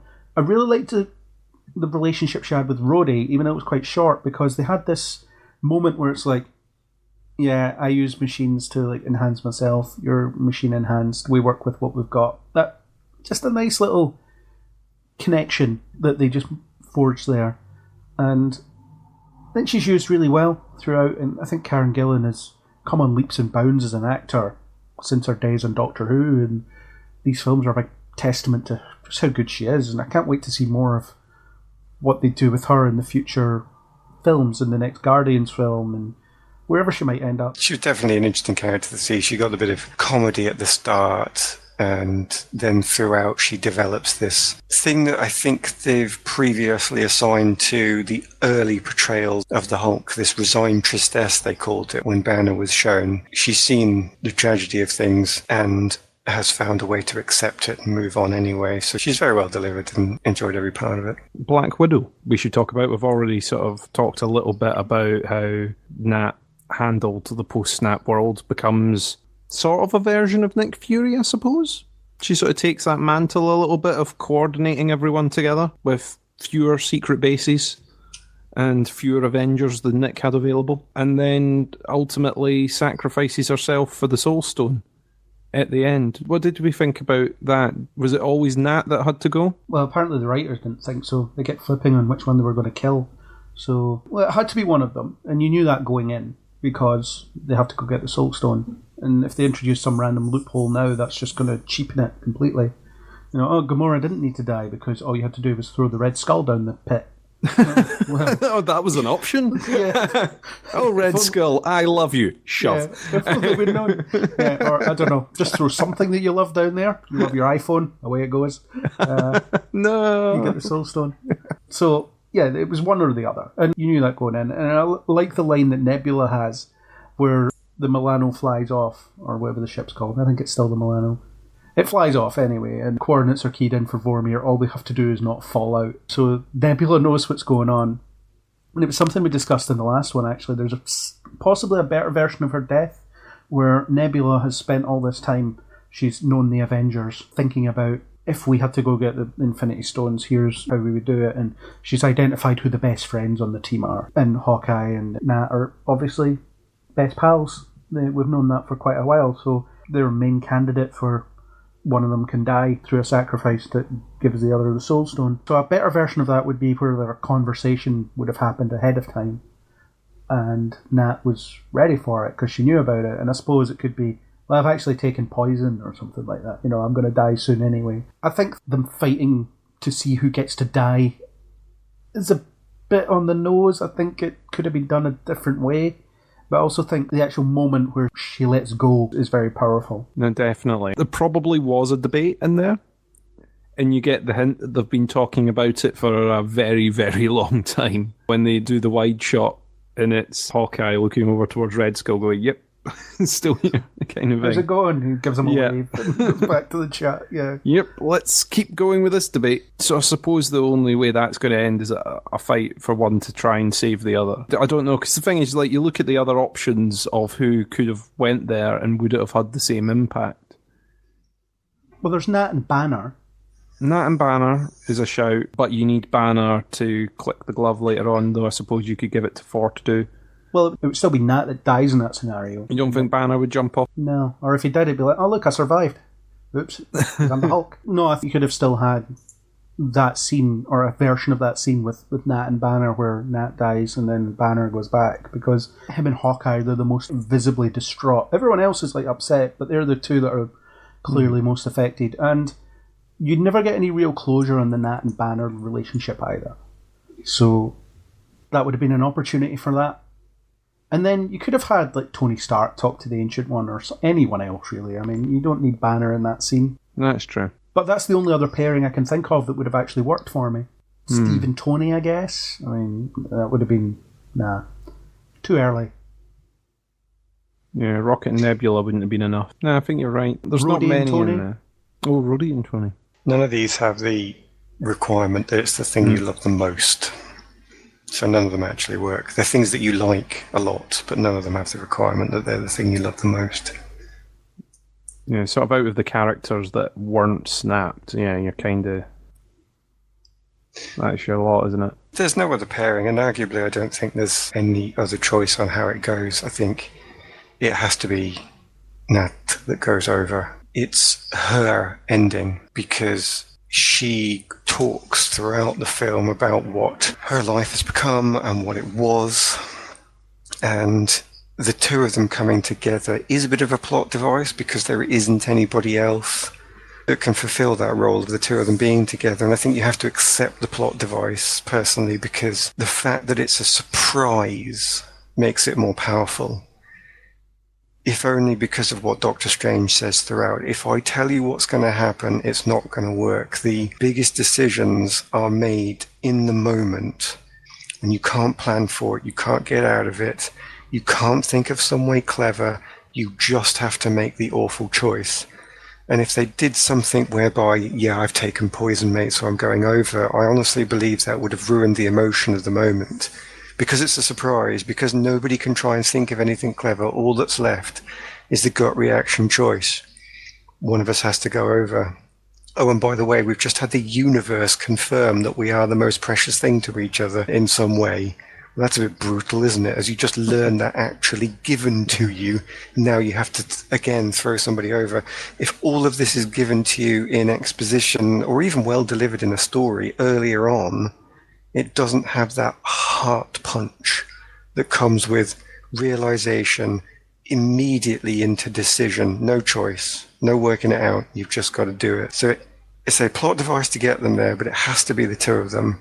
And then it has to be her, because it's her finish. Hawkeye's finish is the fact that arguably he's really suffered throughout these films, and he hasn't had the development of other people, and they've not used him in some of the films because they haven't had anything to really deliver. But he gets it here in that it's his family.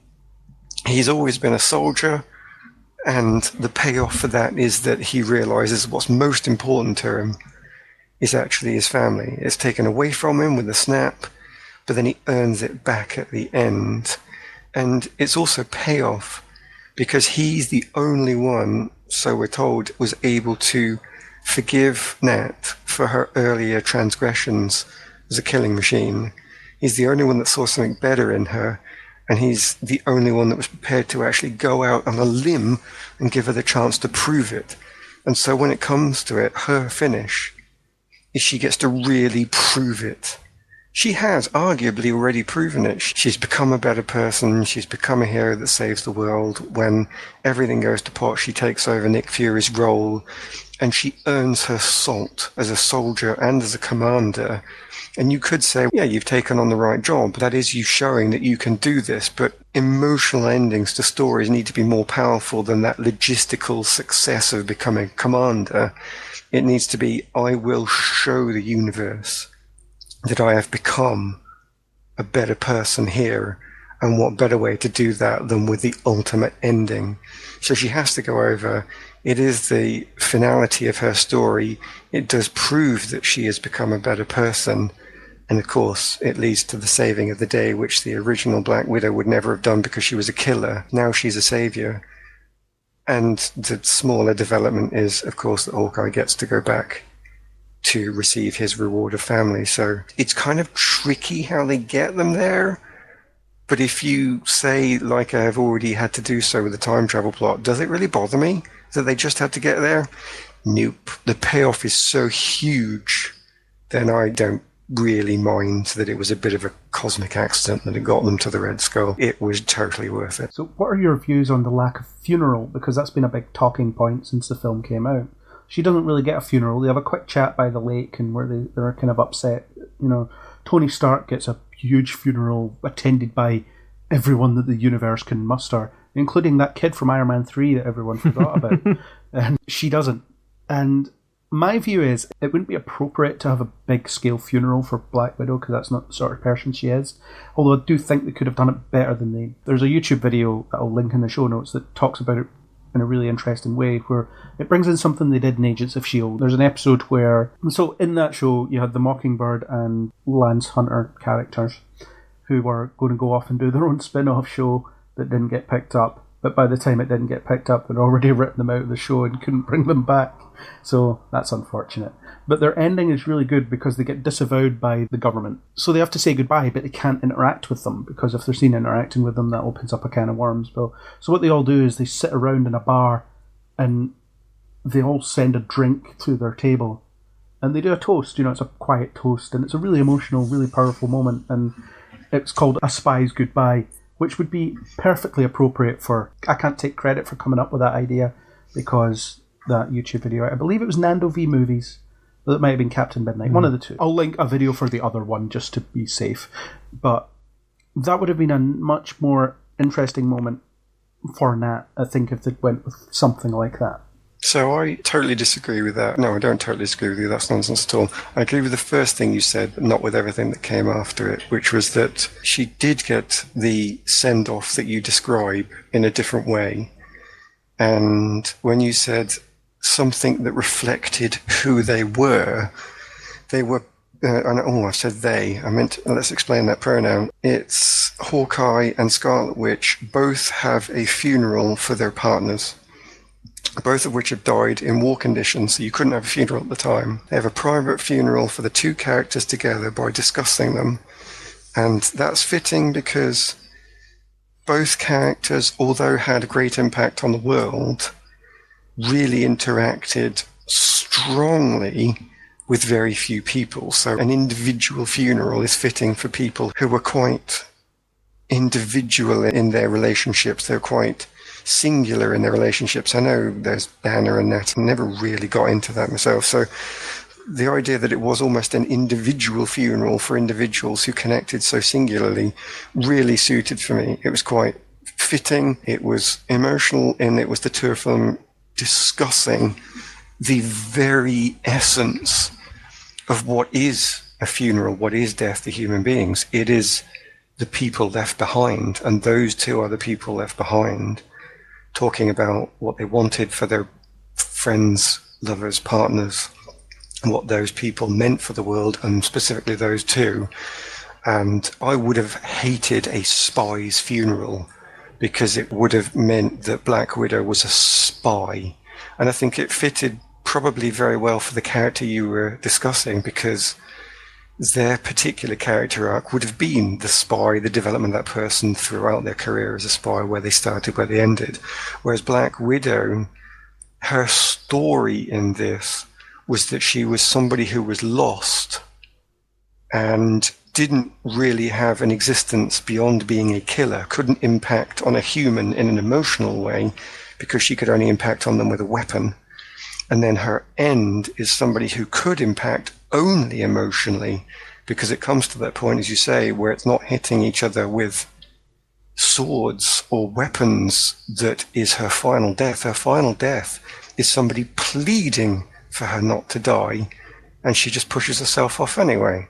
So the weapons are all completely removed. It's emotional. It has that impact of the heart rather than the physicality. And I think I don't want to see a spy's funeral because it would detract from that emotional end point. And I can't quite remember how Vision goes, but he is pretty much trying to sacrifice himself to save other people at the same thing. So they have that same point where it's an emotional end, where it's who they are that matters. And that is then celebrated by two people talking about who they are on the banks of the water. So I disagree. There was a funeral. It was a meaningful funeral. It was a correct representative funeral. And it was definitely what I wanted to see for those two characters. I think Vision and Black Widow, they got the send-off that I thought was respectful and necessary. Do you think Fury should have been in that conversation? No, definitely not, because it was Scarlet Witch with a bond with Vision, and it was Hawkeye who had a bond with Black Widow. Those were the strong bonds. Fury did not have that bond with any of those characters. He should not have been there. That would have been disrespectful to that thing that I've described. Not disrespectful to Nat. Of course somebody should have been there to her funeral, but disrespectful to the message that was being given. It would have detracted, I think. Although Fury had a strong bond with her as well. No, but it's a totally different bond. It's not the bond whereby you are prepared to throw yourself off the edge of the spiritual cliff to retrieve the Soul Stone. Fury did not have that bond with Black Widow at all. He might have had father-daughter relationship, he might have had a best friend relationship, but it was not the, hey, you're the person who recognized that I am a human with a mortal soul after all and gave me a chance to become that. That was Hawkeye's alone. Both put good arguments either side, to be honest. I think there could have been a different way of doing it, but I understand why at that point of the film, and also plot-wise, I can understand why at that point of the film, they've just got the stones back. They don't know how long they're going to have to get everything fixed and back ready. So it's kind of one of those time is of the essence moments. I do think they could have handled it a bit better. I do think they could have made a bit of a bigger deal about it, but it does feel like it slightly washed over at the time. I don't know if they could have done a bit of service towards the end of the film, where they show a memorial or they show something, because the thing is that not only did you make the sacrifice in there, but all the lives that she saved up to that point, plus the fact that she stood those 5 years and presumably made a big impact in those 5 years of keeping everything on track. You presume that people would have known that she had done that. It wasn't just happening in the shadows with people not knowing. So you kind of feel that there should have been a bigger deal made at that point. But because of the length of the film, and a bit like we said earlier on about what do you cut, what do you keep, and how many films do you end up having to make instead of just this one film if we include everything that we want, I get why it might have not been given the same amount of time that it maybe deserved. We're not aware of what the point of her solo film is either. The good news post Endgame is that the character is actually getting a solo film. She's finally getting her own film. So for the character, and for us, it's not bye-bye to the character entirely. But I still think that, yeah, does she deserve a big send-off or a bigger send-off? Probably. But the film wasn't able to do it. I mean, trying to fit in logistically in the film as well, 2 funerals, and also to explain in the plot that they got the stones, they put the stones, locked them away in the Avengers building, and they waited. I don't think they do. They give the pause in there, and you presume there is a little bit of time while they work out what they're going to do with the Iron Man version of the gauntlet. But I get why they had to move on at that point. The whole thing about Black Widow was working out the red in her ledger, as she said in the previous films. So I think at that point she served her time, she's worked it out, she's got herself back on the narrow, and now Hawkeye's in that debt. So he's got to go on and he's got to sort out what he's done. And hopefully we get to see some of that in the Hawkeye TV show. You might get even more of it through that. I keep forgetting that there's these other things that are expanding on it. So we've talked about one funeral in the film. Are we wanting to go for the big one? Tony Stark. Has to come sometime. Eventually we've got to talk about it and not tear up at the time. So this is the film where Tony Stark makes his final noble sacrifice and leaves a gaping hole in the MCU, I think. I don't think it's a role that's going to be easily filled in there, and I don't think they'll be able to find another Robert Downey Jr. anytime soon. No, and they probably shouldn't try. That's a good point. Yeah, emulation is a bad thing in these cases. It's like, this is just like before, but rubbish. So don't do that. Let's build on the strong stuff you already have. I think Stark's sacrifice in this film was great, and it's the end point that the character has always kind of had. So he starts off his redemption arc in Iron Man 1, he stumbles along the way in Iron Man 2, Iron Man 3 is a mess I'd rather forget. But in the Avengers films as well, so in the first Avengers film, Cap calls him out on how selfish he is. He says, you're not the guy to make the sacrifice play. He is. Now he is, anyway. Age of Ultron, he's a bit too obsessed with defence, and that ends up being pretty terrible. Civil War, he's obsessed with defence, but in a different way. And then once Thanos turns up, it turns out everything he's put in place has been worthless anyway, because he curb stomps the entire Avengers across the galaxy, really. Nothing he put in place actually works, actually stops anything. And then by this film, he suddenly realises that he's the one that has to sacrifice. You know, he has that moment with Strange where it's the, if I tell you what happens, it won't happen. But then Strange gives him the little gesture that says, no, this is it, this is your moment, which I don't think is necessary because he knows it's his moment anyway at that point. And do you really need Strange to confirm that? I don't think so. Because he's going to do it. I think it's just that one final, I know what you're thinking, and yes, you could do that. There's a joke where it's like, hold on a minute, I'm just going to tell you how to solve the whole thing. wait. Just let me fight back this river, and then I'll be in touch. Just hold them for just one. Yeah. And obviously you have the whole fatherhood thing, which is really well done. It calls back to Iron Man 3, where he has a great relationship with his daughter, where he just makes fun of her. You know, the go to bed or I'll sell all your toys. It's a great line. And this is Tony Stark as a father. It works. And it doesn't diminish his character in any way, because once he gets back into Avengers mode, it's fine. And it's not really impacted. But everything he does is for his daughter. And his condition for helping is, I want you to bring everyone back, fine. Bring everyone back as is, but also I want to keep what I've got. So it's a bit of a selfish decision for sure, but you can see why it's a selfish decision. You know, you see why he wants that. Yeah, it's that whole point of keep what we've gained in the 5 years.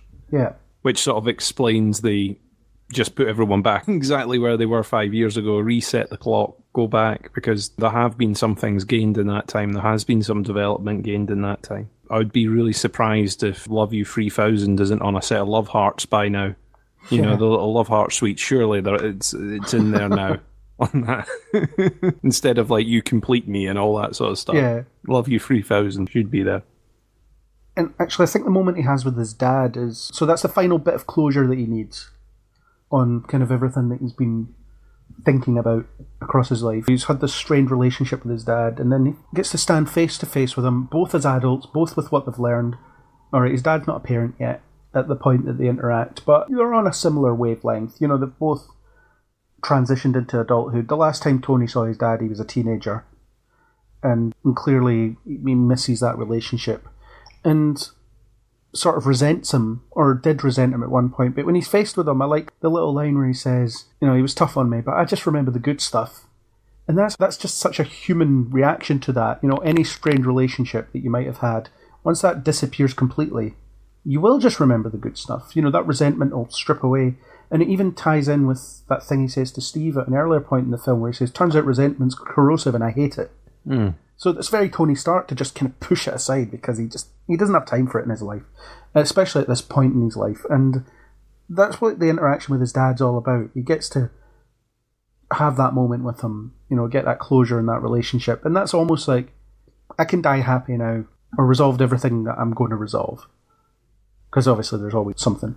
That moment that you've just described is one of the best moments in it. I think it's also in that sense of endings, it's acceptance, it's realizations, and potentially even forgiveness.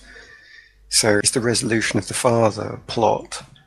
And if anybody gets a proper send-off here, it is actually definitely Tony Stark. Clearly with the funeral in a literal sense, but I mean actually in terms of plot points, because he gets that one with his dad. It's great. It's also not ruined by nonsense plot points whereby they have mistaken identity or people get caught in some sort of Benny Hill moment where they're running around trying not to see each other too much. You know, they do it a little bit because they're kind of found out, but it's over quickly, and neither him nor Cap are in danger of being found. Anything where that would have come in, I think, would have ruined the emotion of that moment. I'm glad they avoided it.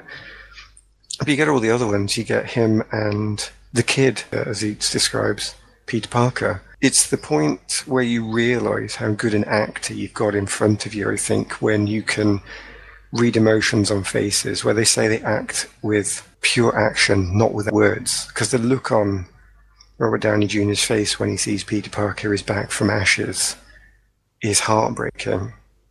He's just so happy to see that this kid that he thought he'd failed, he's now been a part of bringing him back. And everything is going to be okay. If he can do that, he can do anything. And he gets, I mean, everything is resolved, but I suppose the key one is and you can rest now. Because he's always had that trouble. He's always been desperately trying to find a way of saving everybody right from the start. He had that movement away from selfishness at the very first film he was in. And he gets to start the whole series. And then here he gets to end the whole series. It's almost a perfect plot arc for him, because everything that is throughout that is he's trying to become more and more selfless throughout the films. He struggles with it. He's so human in that he doesn't know how he can possibly save the world, but he feels the burden that he has to do it because he's got the money. He's been challenged by Cap that he's not selfless enough.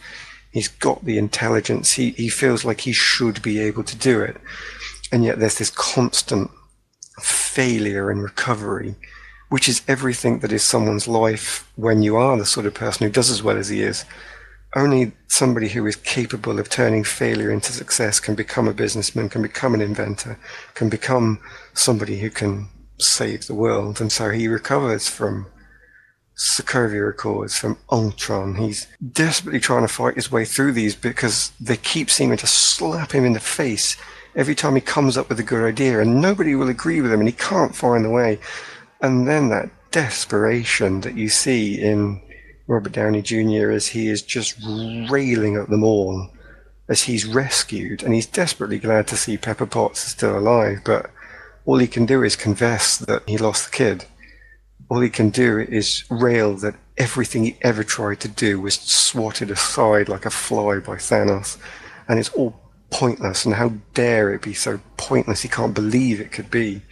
And then it transfers again and again and again until he gets that final moment. And I know what you mean when you said it was a bit on the nose, that he looks at Strange at that last point, who's literally holding up the one finger to say this is your 1 in a billion chance, whatever it is. But because it's just a look, I've completely accepted it. If either of them had said anything, if either of them had have made a movement with their mouth into a smile or a frown, if they'd have given any form of indication that something was being communicated with them, I wouldn't have been able to accept it, but they don't.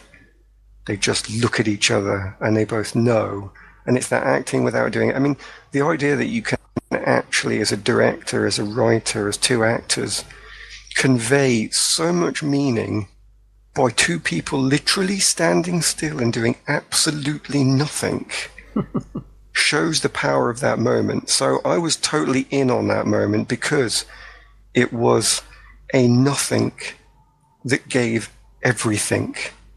And from that seed of nothingness comes Tony's final action that saves everybody and, of course, resolves his plotline where, as we discussed, he goes from total selfishness to total selflessness. And it's a stunning moment. That whole point is more impressive to me than the action. Even though I quite like the action scenes, it's just quite overwhelming. I will say that there were some tears shed throughout Endgame, and Tony's final endpoint was one for me. But yeah, he's my favourite character, all those very well delivered points.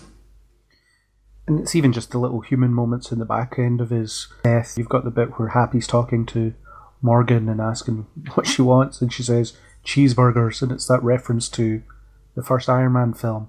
The first thing he wanted when he got back from Afghanistan after escaping the cave was a cheeseburger. And it's that, wow, that's brutal. You know, it's just, yeah, you can't get any more human than that. Especially when you think about he's a billionaire and, you know, all the things he's achieved. And it's like, what is his daughter wants? She doesn't understand what's going on. It's just something really simple. And it'll be something really simple that reminds her of him as well.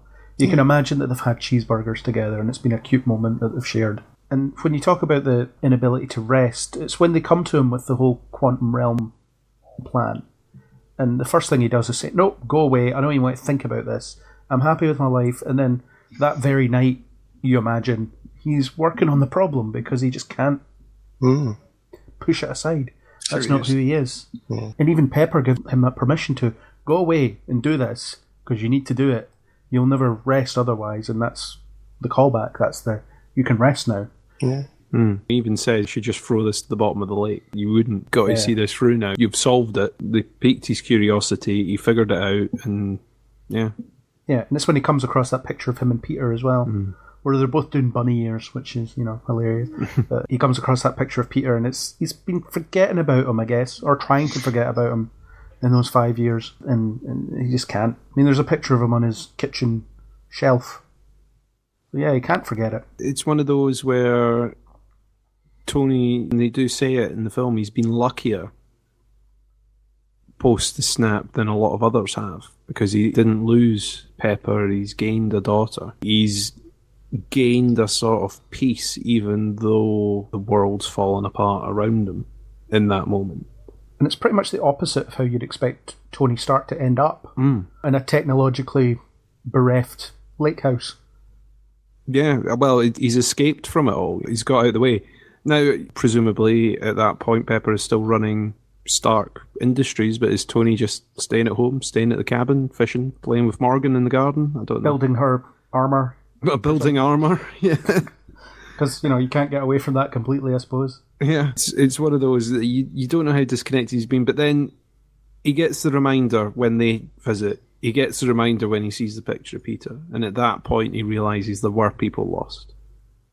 Again, he remembers it again, and that's what sort of draws him in to look at it and scratch that itch and see if he can actually solve the problem. I like the closure that he gets in this. The scene with his dad, I had on my notes as well to mention that. I really like the way that worked, giving him a different sort of closure that you wouldn't be able to get any other way. You've seen him getting the video footage and seeing his dad sort of speaking about him in the background of the video and stuff.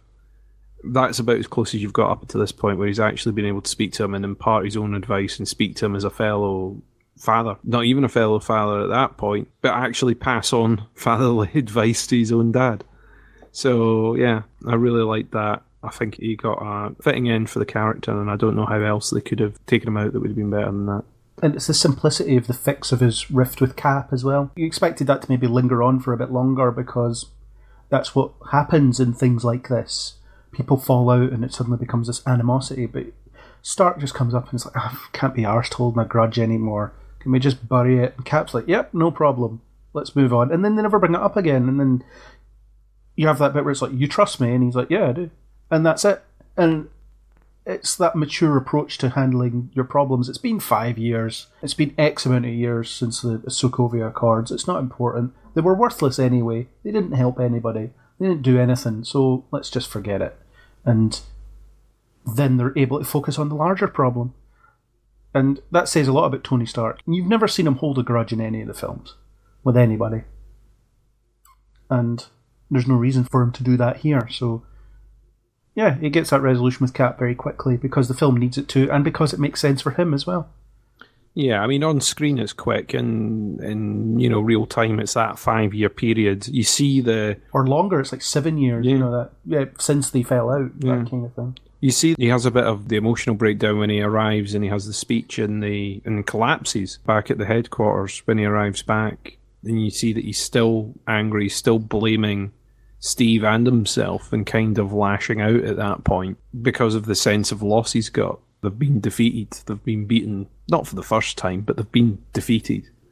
And the scale of it is, yeah, exactly. Yeah. The plaster's well and truly been ripped off, and yeah, he's feeling all of it at that point. To see it getting resolved, much as they do the fast forward, the 5 years' time, it's good to get that resolution in there. Someone that, of course, had absolutely nothing to do with that argument at all was Captain Marvel, who gets introduced to all the Avengers in this film. I was a bit surprised at how she just appears. I mean, don't get me wrong, I'm very glad that she rescues Tony Stark, but they kind of deleted any of the you better go out there and find Tony chat that I was maybe expecting. It was just like a bit of assumed knowledge that she just sort of jumps into action and rescues Tony at the beginning.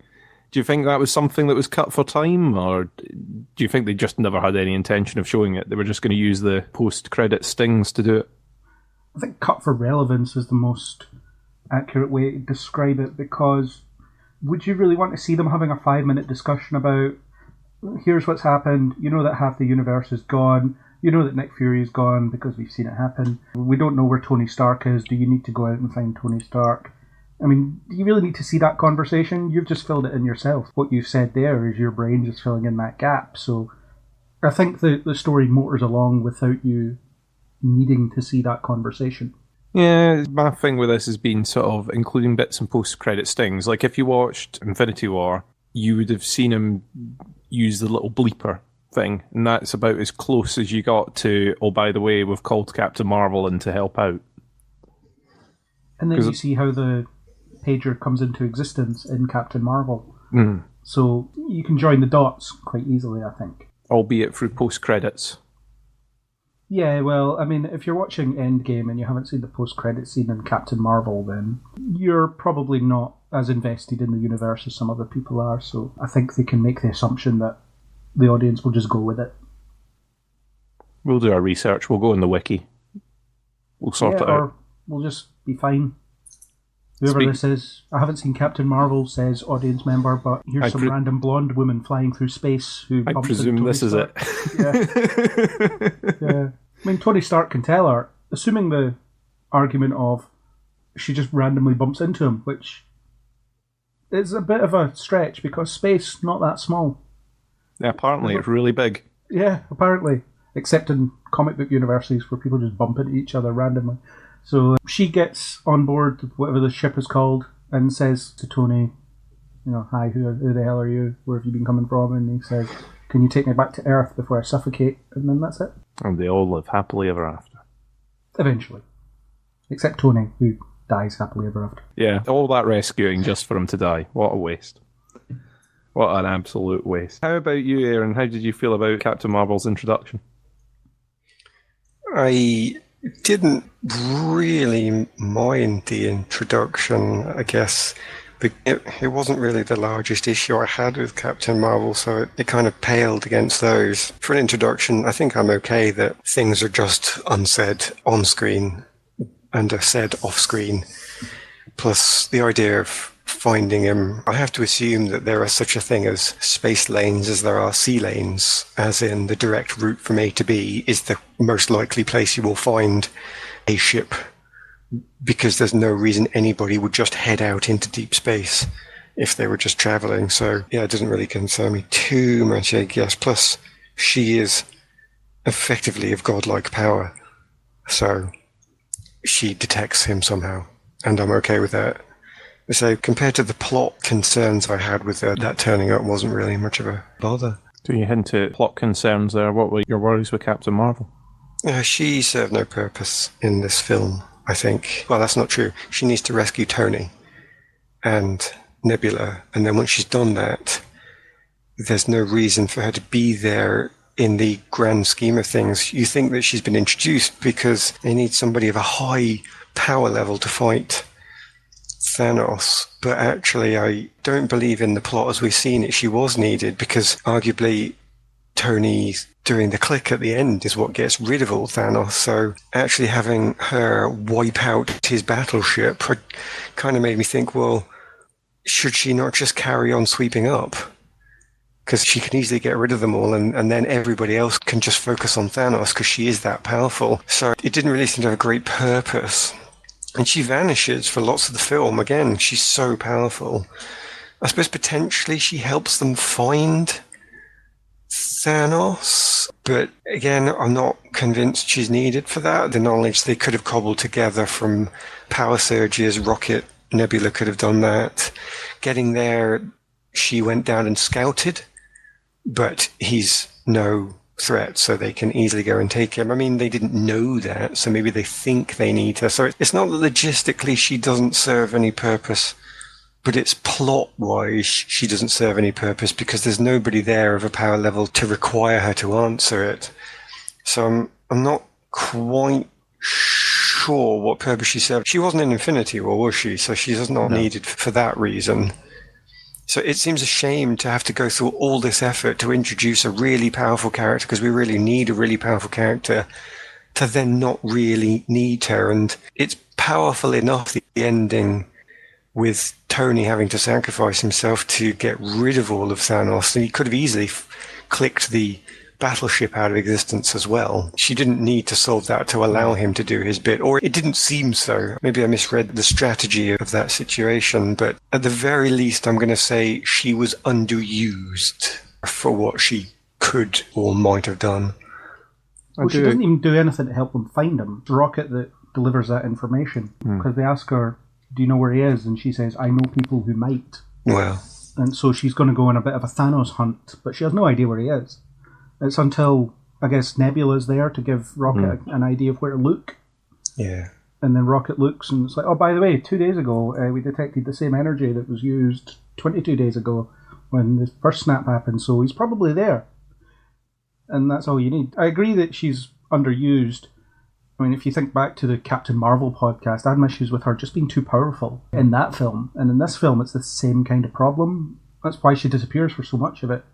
Plus, it's a swan song for the original Avengers, so she wouldn't have fit into that time heist plot. I don't think there was a place for her there. And if you think about it, the Russos probably are only tangentially aware of Captain Marvel because it's getting made at the same time. So what do we know about Captain Marvel? Well, she can fly through spaceships.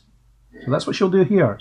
And that's her only purpose in the end battle, really, is she flies through Thanos' ship because it's pounding the surface at that point. And because she's the only one powerful enough to do that.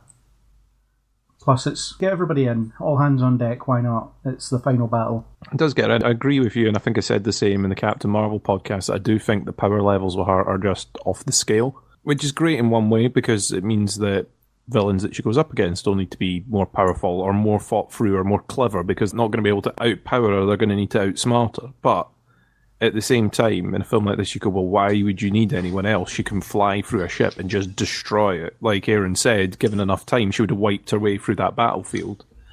I think at that point, they were carpet bombing everyone that had come through using the ship. So the ship needed to be taken out of play quicker than Tony being able to do the snap to take Thanos' army away, because arguably they wouldn't have been able to get the gauntlet across the field without the ship being destroyed, because it would have just taken out everyone that was down there, especially the powered of the heroes, the more human, infallible and mushy humans that could be wiped out more easily with alien weapon fire. Well, at that point, Spidey had the gauntlet, and he was cowering in fear because they were carpet bombing near his location. Yeah, they were just taking everyone out. Because the thing is, they weren't showing any discrimination whatsoever. They were taking out their own troops as well. So it wasn't like they were trying to be strategic in any way. They were just flattening everything that was in that field. I guess it's just difficult to appreciate the strategy of the moment, because if the carpet bombing is hitting both sides, then you're thinking that in that case, it's everybody just hide, and then it will be all the good guys versus Thanos because there's no army anymore. Except that then at the end, Tony clicks away the army, so that clearly is a problem. So I think you're right. I think she is there to stop carpet bombing, and she destroys the battleship. But if you have to write that scenario in, then again, I felt like I was stuck at, well, why didn't she just wipe out the army as well then, if that was the problem? So it's one where I was invited to question it, I think, and I didn't want to question it because I didn't like any of the answers I was given, whereas lots of the other things we've talked about so far, if I analysed them too much, I still didn't necessarily end up in a place I liked, but I wasn't really asked to do that during the film. I could switch off. The emotion of it carried me in a way that in that scene, her suddenly turning up, I guess I didn't feel this joy of, oh, thank God they've been saved. I didn't feel that. I actually thought, no, get out the way. They're all doing really well. Don't ruin it by coming in and being a deus ex machina, and therefore the emotion was removed. Equally, somebody could turn around and say to me that they did feel that they did think the day was lost and she did save it, and I'd have to believe them, so it could just be a personal misinterpretation. I think they're very limited in their usage of Captain Marvel in this film because, as I said, they were making that film at the same time they were making this film, so Brie Larson's time would have been pretty tight. So she would have only had the time to film a few bits and pieces for Endgame because of just the logistics of it. You know, that's why there's not very much Black Panther in Infinity War. Because, again, they're making that film at the same time. I think they were trying to give the writers of the other film freedom to create the character as well, because if they had done everything in this one, despite the fact it was coming after, then they would have been sort of tying them into things that they didn't want to do. So, well, I mean, in terms of physicality, they rocket her through some of her development, as in she gets her comic accurate, at least current comic accurate haircut in this film, which you would think might be saved for a Captain Marvel sequel. But other than that, there's really very little. There's a moment she shares with Rhodey that suggests that they've become friends over the past 5 years. You know, she says good luck just before she fades off. That suggests that they've been talking in the interim time, but other than that, you get no real sense of where she fits into that group dynamic that the Avengers have, other than some of them are quite impressed by her. One scene of hers that I quite liked was the fight scene between her and Thanos. I thought was quite well done, to the point where he sort of grabs the Power Stone out the gauntlet to try and beat her up, because he was losing at that point. I thought that was kind of an interesting sort of tactic switch. That almost serves to highlight how overpowered she is as well, though, because Thanos is no real threat to her. He's at full strength at that point. The Power Stone, alright, she can be at least knocked back by the Power Stone, but it doesn't even slow her down for that long. So basically all you have to do is, once you destroy the spaceship, you say, Captain Marvel, Scarlet Witch, attack Thanos. Job done. Yeah, like combination of the two. Because I'm trying to think of what stone did he have when he took on the Hulk. Was that the Power Stone that he had? That was just his regular power. He wasn't using the Power Stone at the time. Well, there you go. So Thanos is strong enough to just take the Hulk in a physical fight on his own without any stones. It's a difficult one to accept, that actually, if you start analysing this, you start to question the power levels then, because you don't really get the impression of that when he's tackling Iron Man. But maybe I should have done the battle between the Avengers that they've put on. They made it pretty clear that the only person that can stand toe-to-toe with Hulk is Thor, and yet actually all the others were quite happy against Thanos. I guess maybe because he's brute strength, he doesn't have rays to shoot at people, so they only have to be able to dodge his attacks. But I'm starting to wonder about all the power levels, because it's a real problem I have with the DC TV shows. They change the power level of the character to suit the circumstance they're in. I find it really annoying, and I've never questioned that with Marvel before, but now you're making me do it. Yeah, I had a bit of that. The thing is, all that we're talking about in this podcast is like hindsight viewing. So it's not like your initial one or two times seeing the film where you're just absorbed in it. It's the things that you start picking up on after. Well, hang on, if they can take on that person and that person, but not that person, then where does that place them in world rankings, sort of thing? Well, they haven't established how much heat Tony's packing inside his current version of his armour. You would have to imagine it's got to be significant, so he's the one that makes Thanos bleed in Infinity War, after all. That's a war of attrition, he loses a lot of his suit at that point. But a lot of his attacks on Thanos are at a distance, which is Tony's style anyway. He doesn't like to get in close if he can help it, which makes sense. He'll get demolished. And there's a bit where Cap holds him back for a few seconds, but apparently the writer said that the meaning of that is Thanos is just really surprised that someone as weak as him would try and do that. So he's kind of hesitates for a few seconds before, just clocking him in the face, and then he's not a problem anymore. So I think they're relatively consistent with the power levels. You never see the Hulk fight him again. Plus, any point where you have to have the writers explain it afterwards, I think, is a difficulty. Well, if you watch the moment, there's an expression on Thanos' face that's kind of a little bit of surprise. Yeah, but I can't interpret that. My interpretation of that surprise is, oh my god, he's so strong, he can do this to me.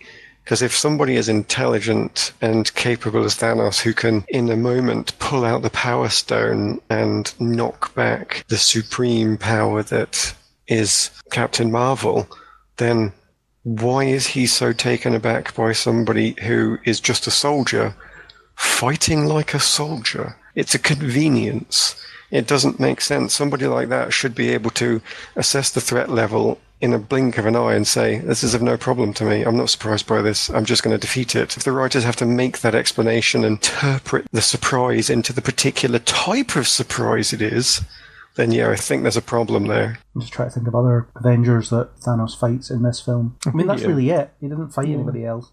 Yeah, you've seen him do little bits in the previous film, but the previous film he had the stones, so it was a slightly different loadout. For one I suppose of a he fights all the female Avengers at once. They're all kind of pelting him with their whatever attacks are, and they throw him back. They sort of stall him for a few seconds. Which again, that scene connected to Captain Marvel, I'm not really buying it. It's the bit where Peter says, how are you going to get through all that? Which, fair enough, he doesn't know how powerful she is, although he has just seen her fly through a spaceship. So he must have some idea. And then, Okoye says, don't worry, she's got help. And Or Wanda and Okoye say, don't worry, she's got help. But she doesn't need them. She can just plough through, surely.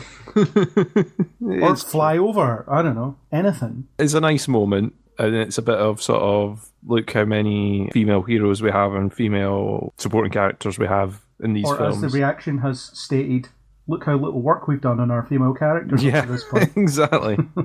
That's kind of why it was there, wasn't it? There's no other logistical reason, because they've all been scattered across the battlefield. They've not all wandered over at that moment.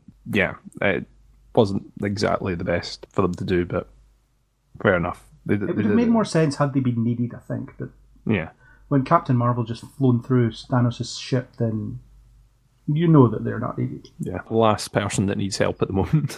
Yeah. When you see that. Now, we're talking about Thanos there. How do we feel he was handled in this film? We're getting to see a more raw, not had as many life lessons yet, Thanos.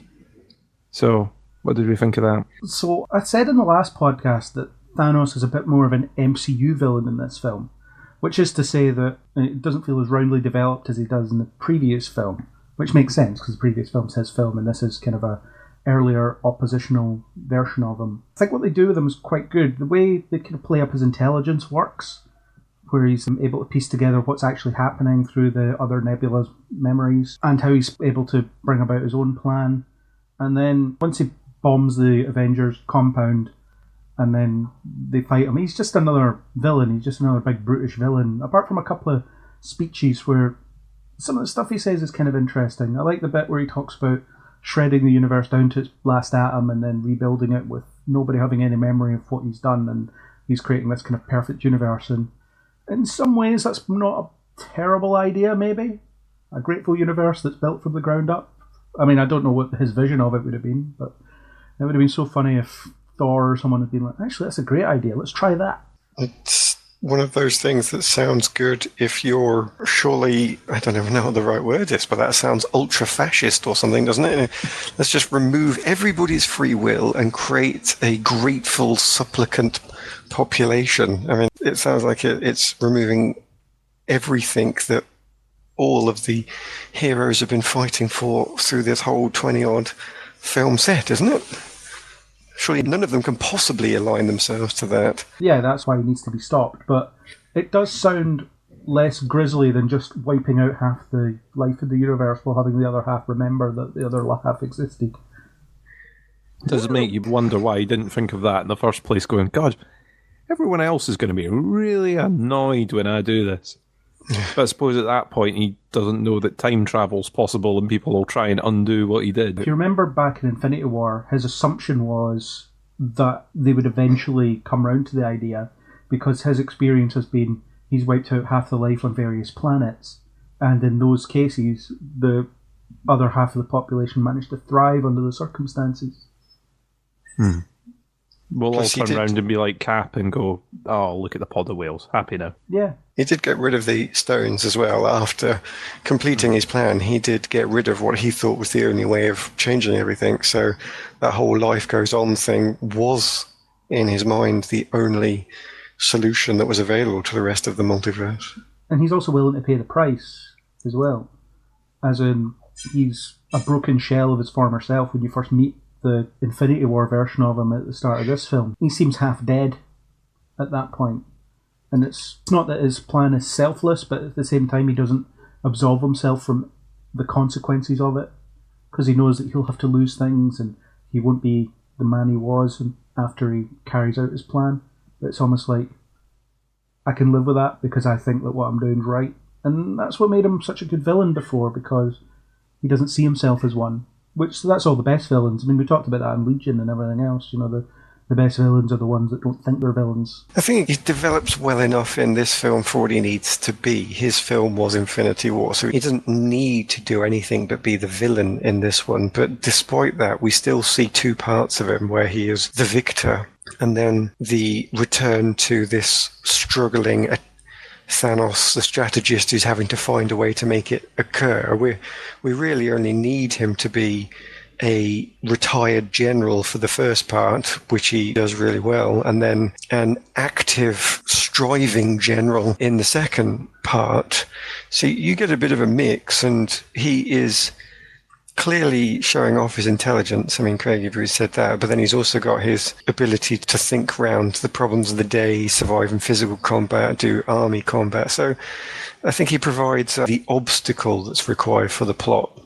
I wouldn't wanted to have seen too much more of an emotional plot from him in this film, I don't think, just because there was so much that needed to come out of the Avengers themselves, and they had to have a bit of a back foot to give Thanos his development in Infinity War. It feels like, not in terms of fairness, but in terms of just the balance of the time that was allowed, he needed to take a step back now to be the villain in order to give us time with all the other characters, even if because there's so many of them. Can anyone else not believe that no one thought to change Nebula's IP address before sending her back to a point where Thanos was kicking about?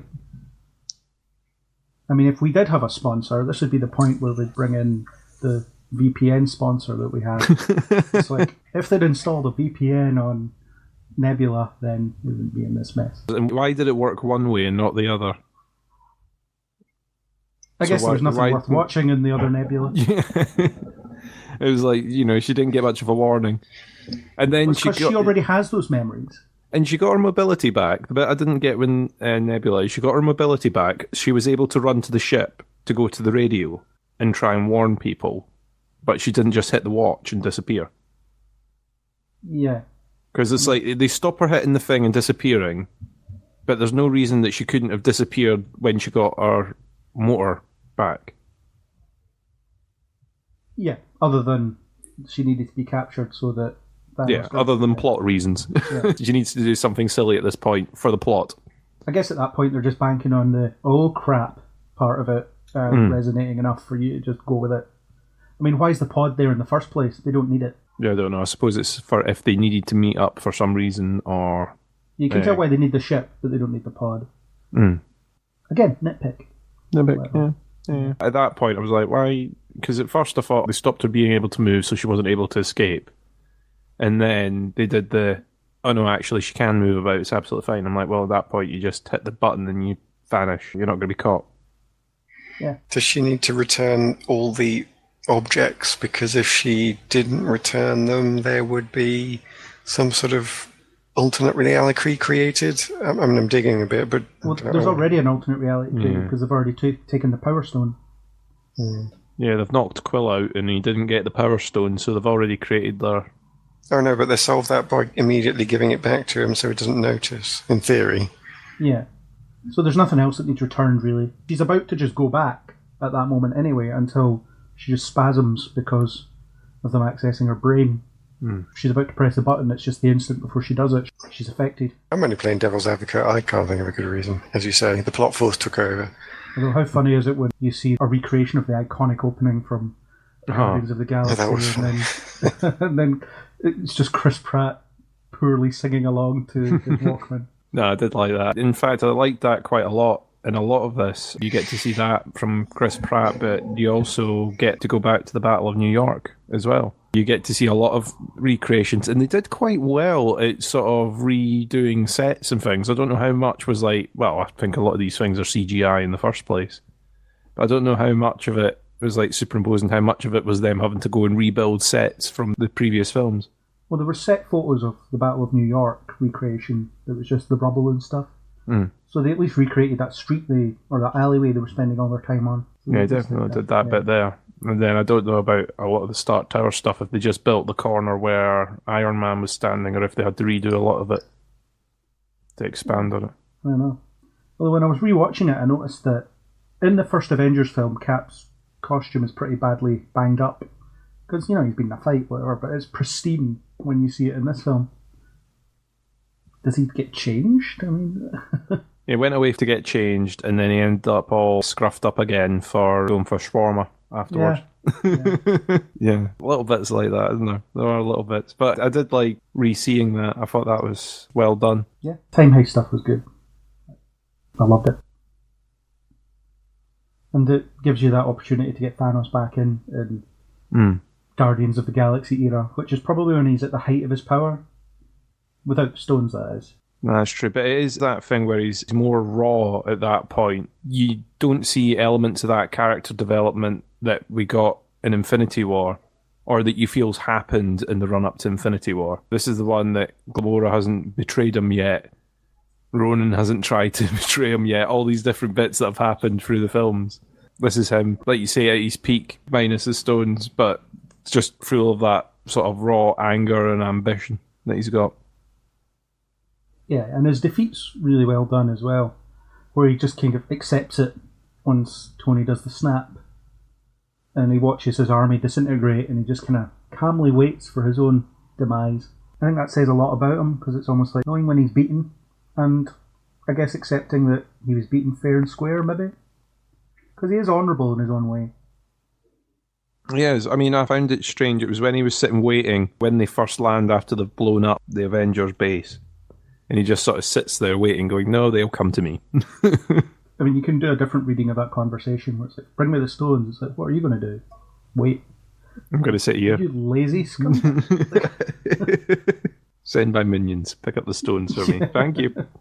It is nice to see a bit of style, though, because it is what makes these things cool, is when people have a certain style to them. It's almost out of the old samurai films and anything that was derived from them, where one character knows what their destiny is bringing and they simply wait on the road for that destiny to walk past. It's mythology, and it adds a certain weight to the plot when you know that these two forces have to come together, especially when they do a sort of a recreation of all the little bits and bobs from the previous films that we've seen, because when you get Thor, Tony, and Captain America together, I can't remember which one of them it is, but I'm sure one of them makes some reference to the original fight in the forest that they had when they first met, all those now years and films ago. And so you've got this heavy weight of meaning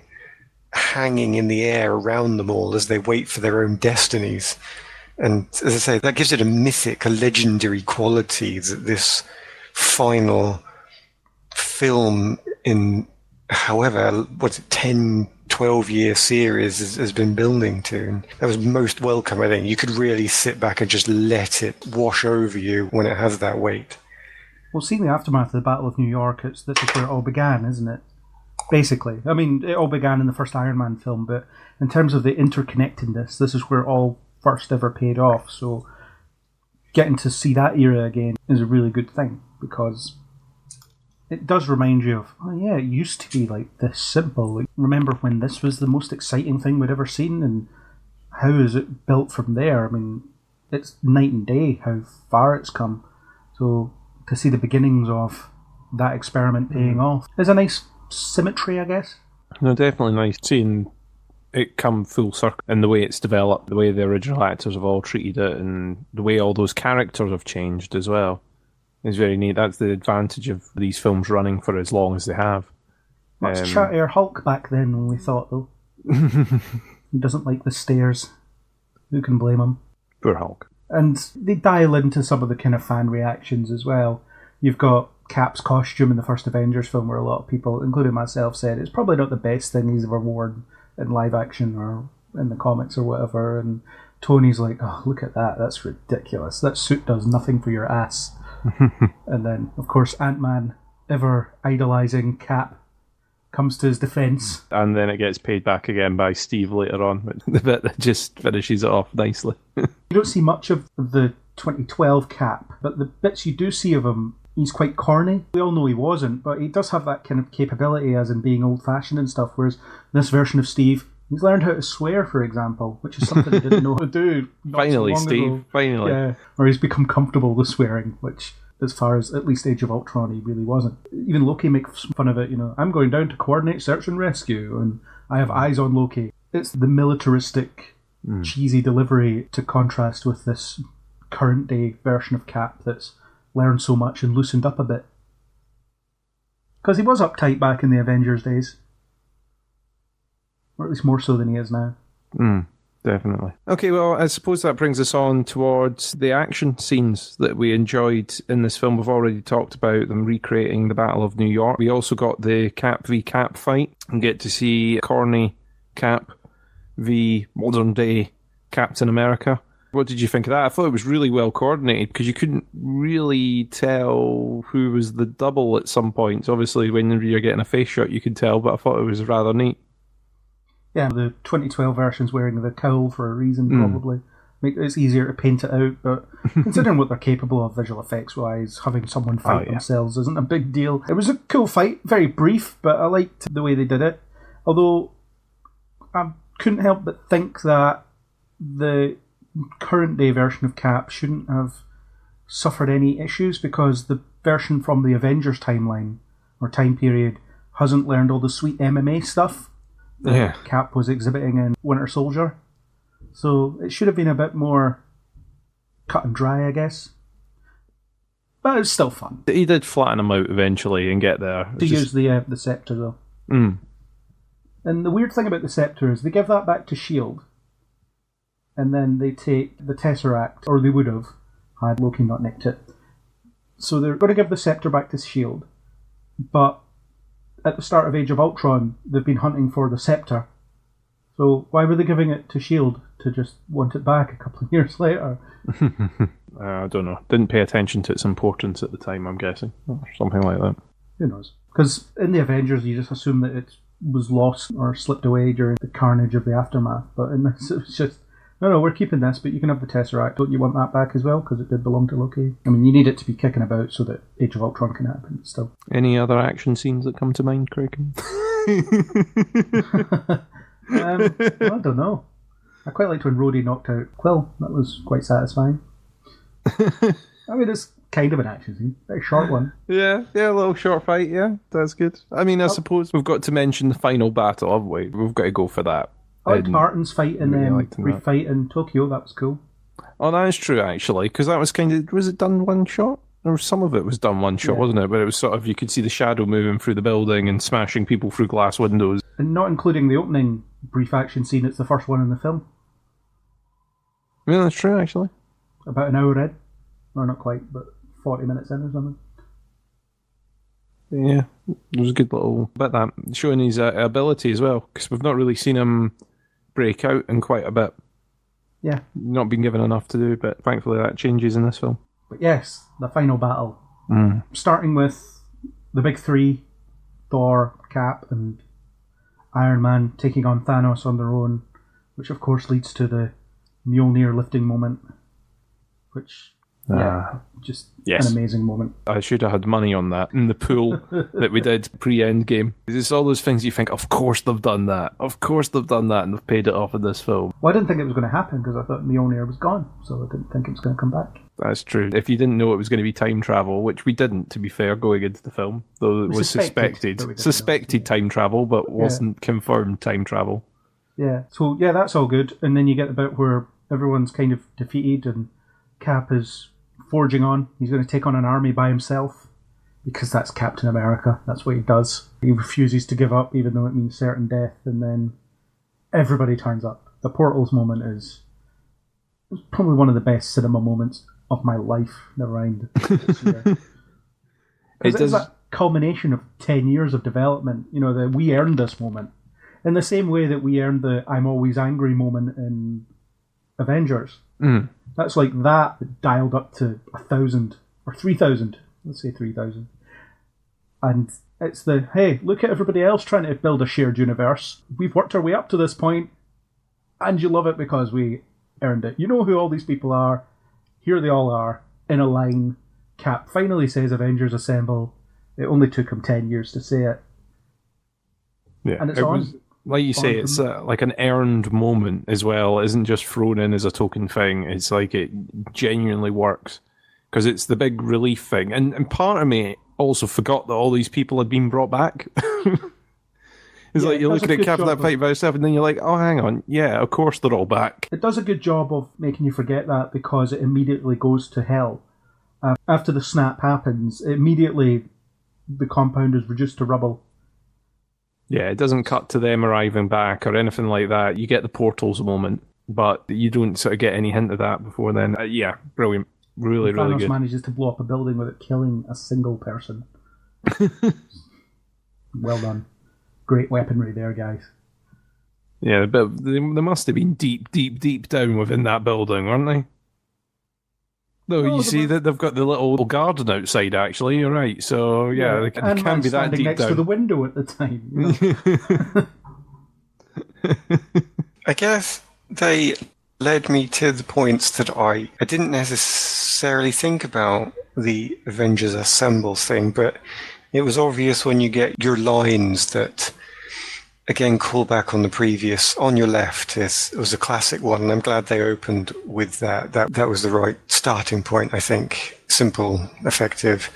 But then when Peter Parker appears and just starts yabbering, but then, Tony Stark just grabs him and he hails back to, we're not there yet in the car. Now we are definitely there. It is time for hugs. So there's those bits I noticed, and all that regathering was the emotional payoff for me. Definitely enjoyed that. Yeah, and there's lots of good fun individual parts as the battle rages. You get to see everybody do something.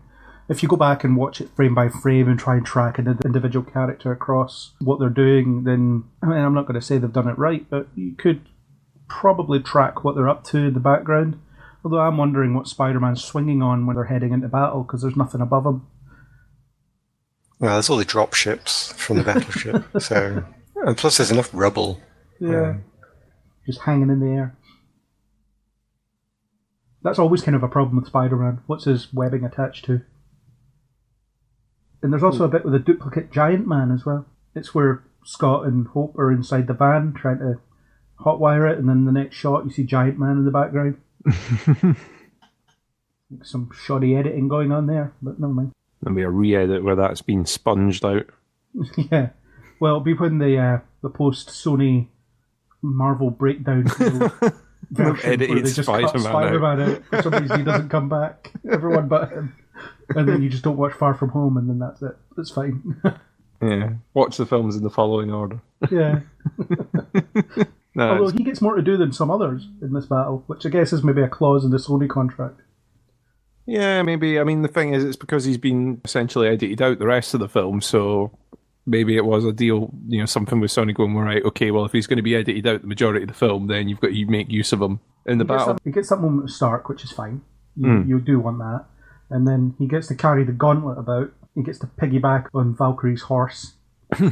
And so on. He has a lot to do. Yeah, more so than some others.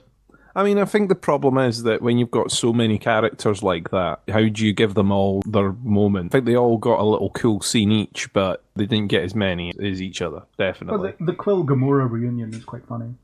It is. I think I did hear an interview where they said there was a moment, there was like a break in the action where they're all sort of hunkered down in a trench and they all get sort of a little bit of reunion time, but they ended up editing it out.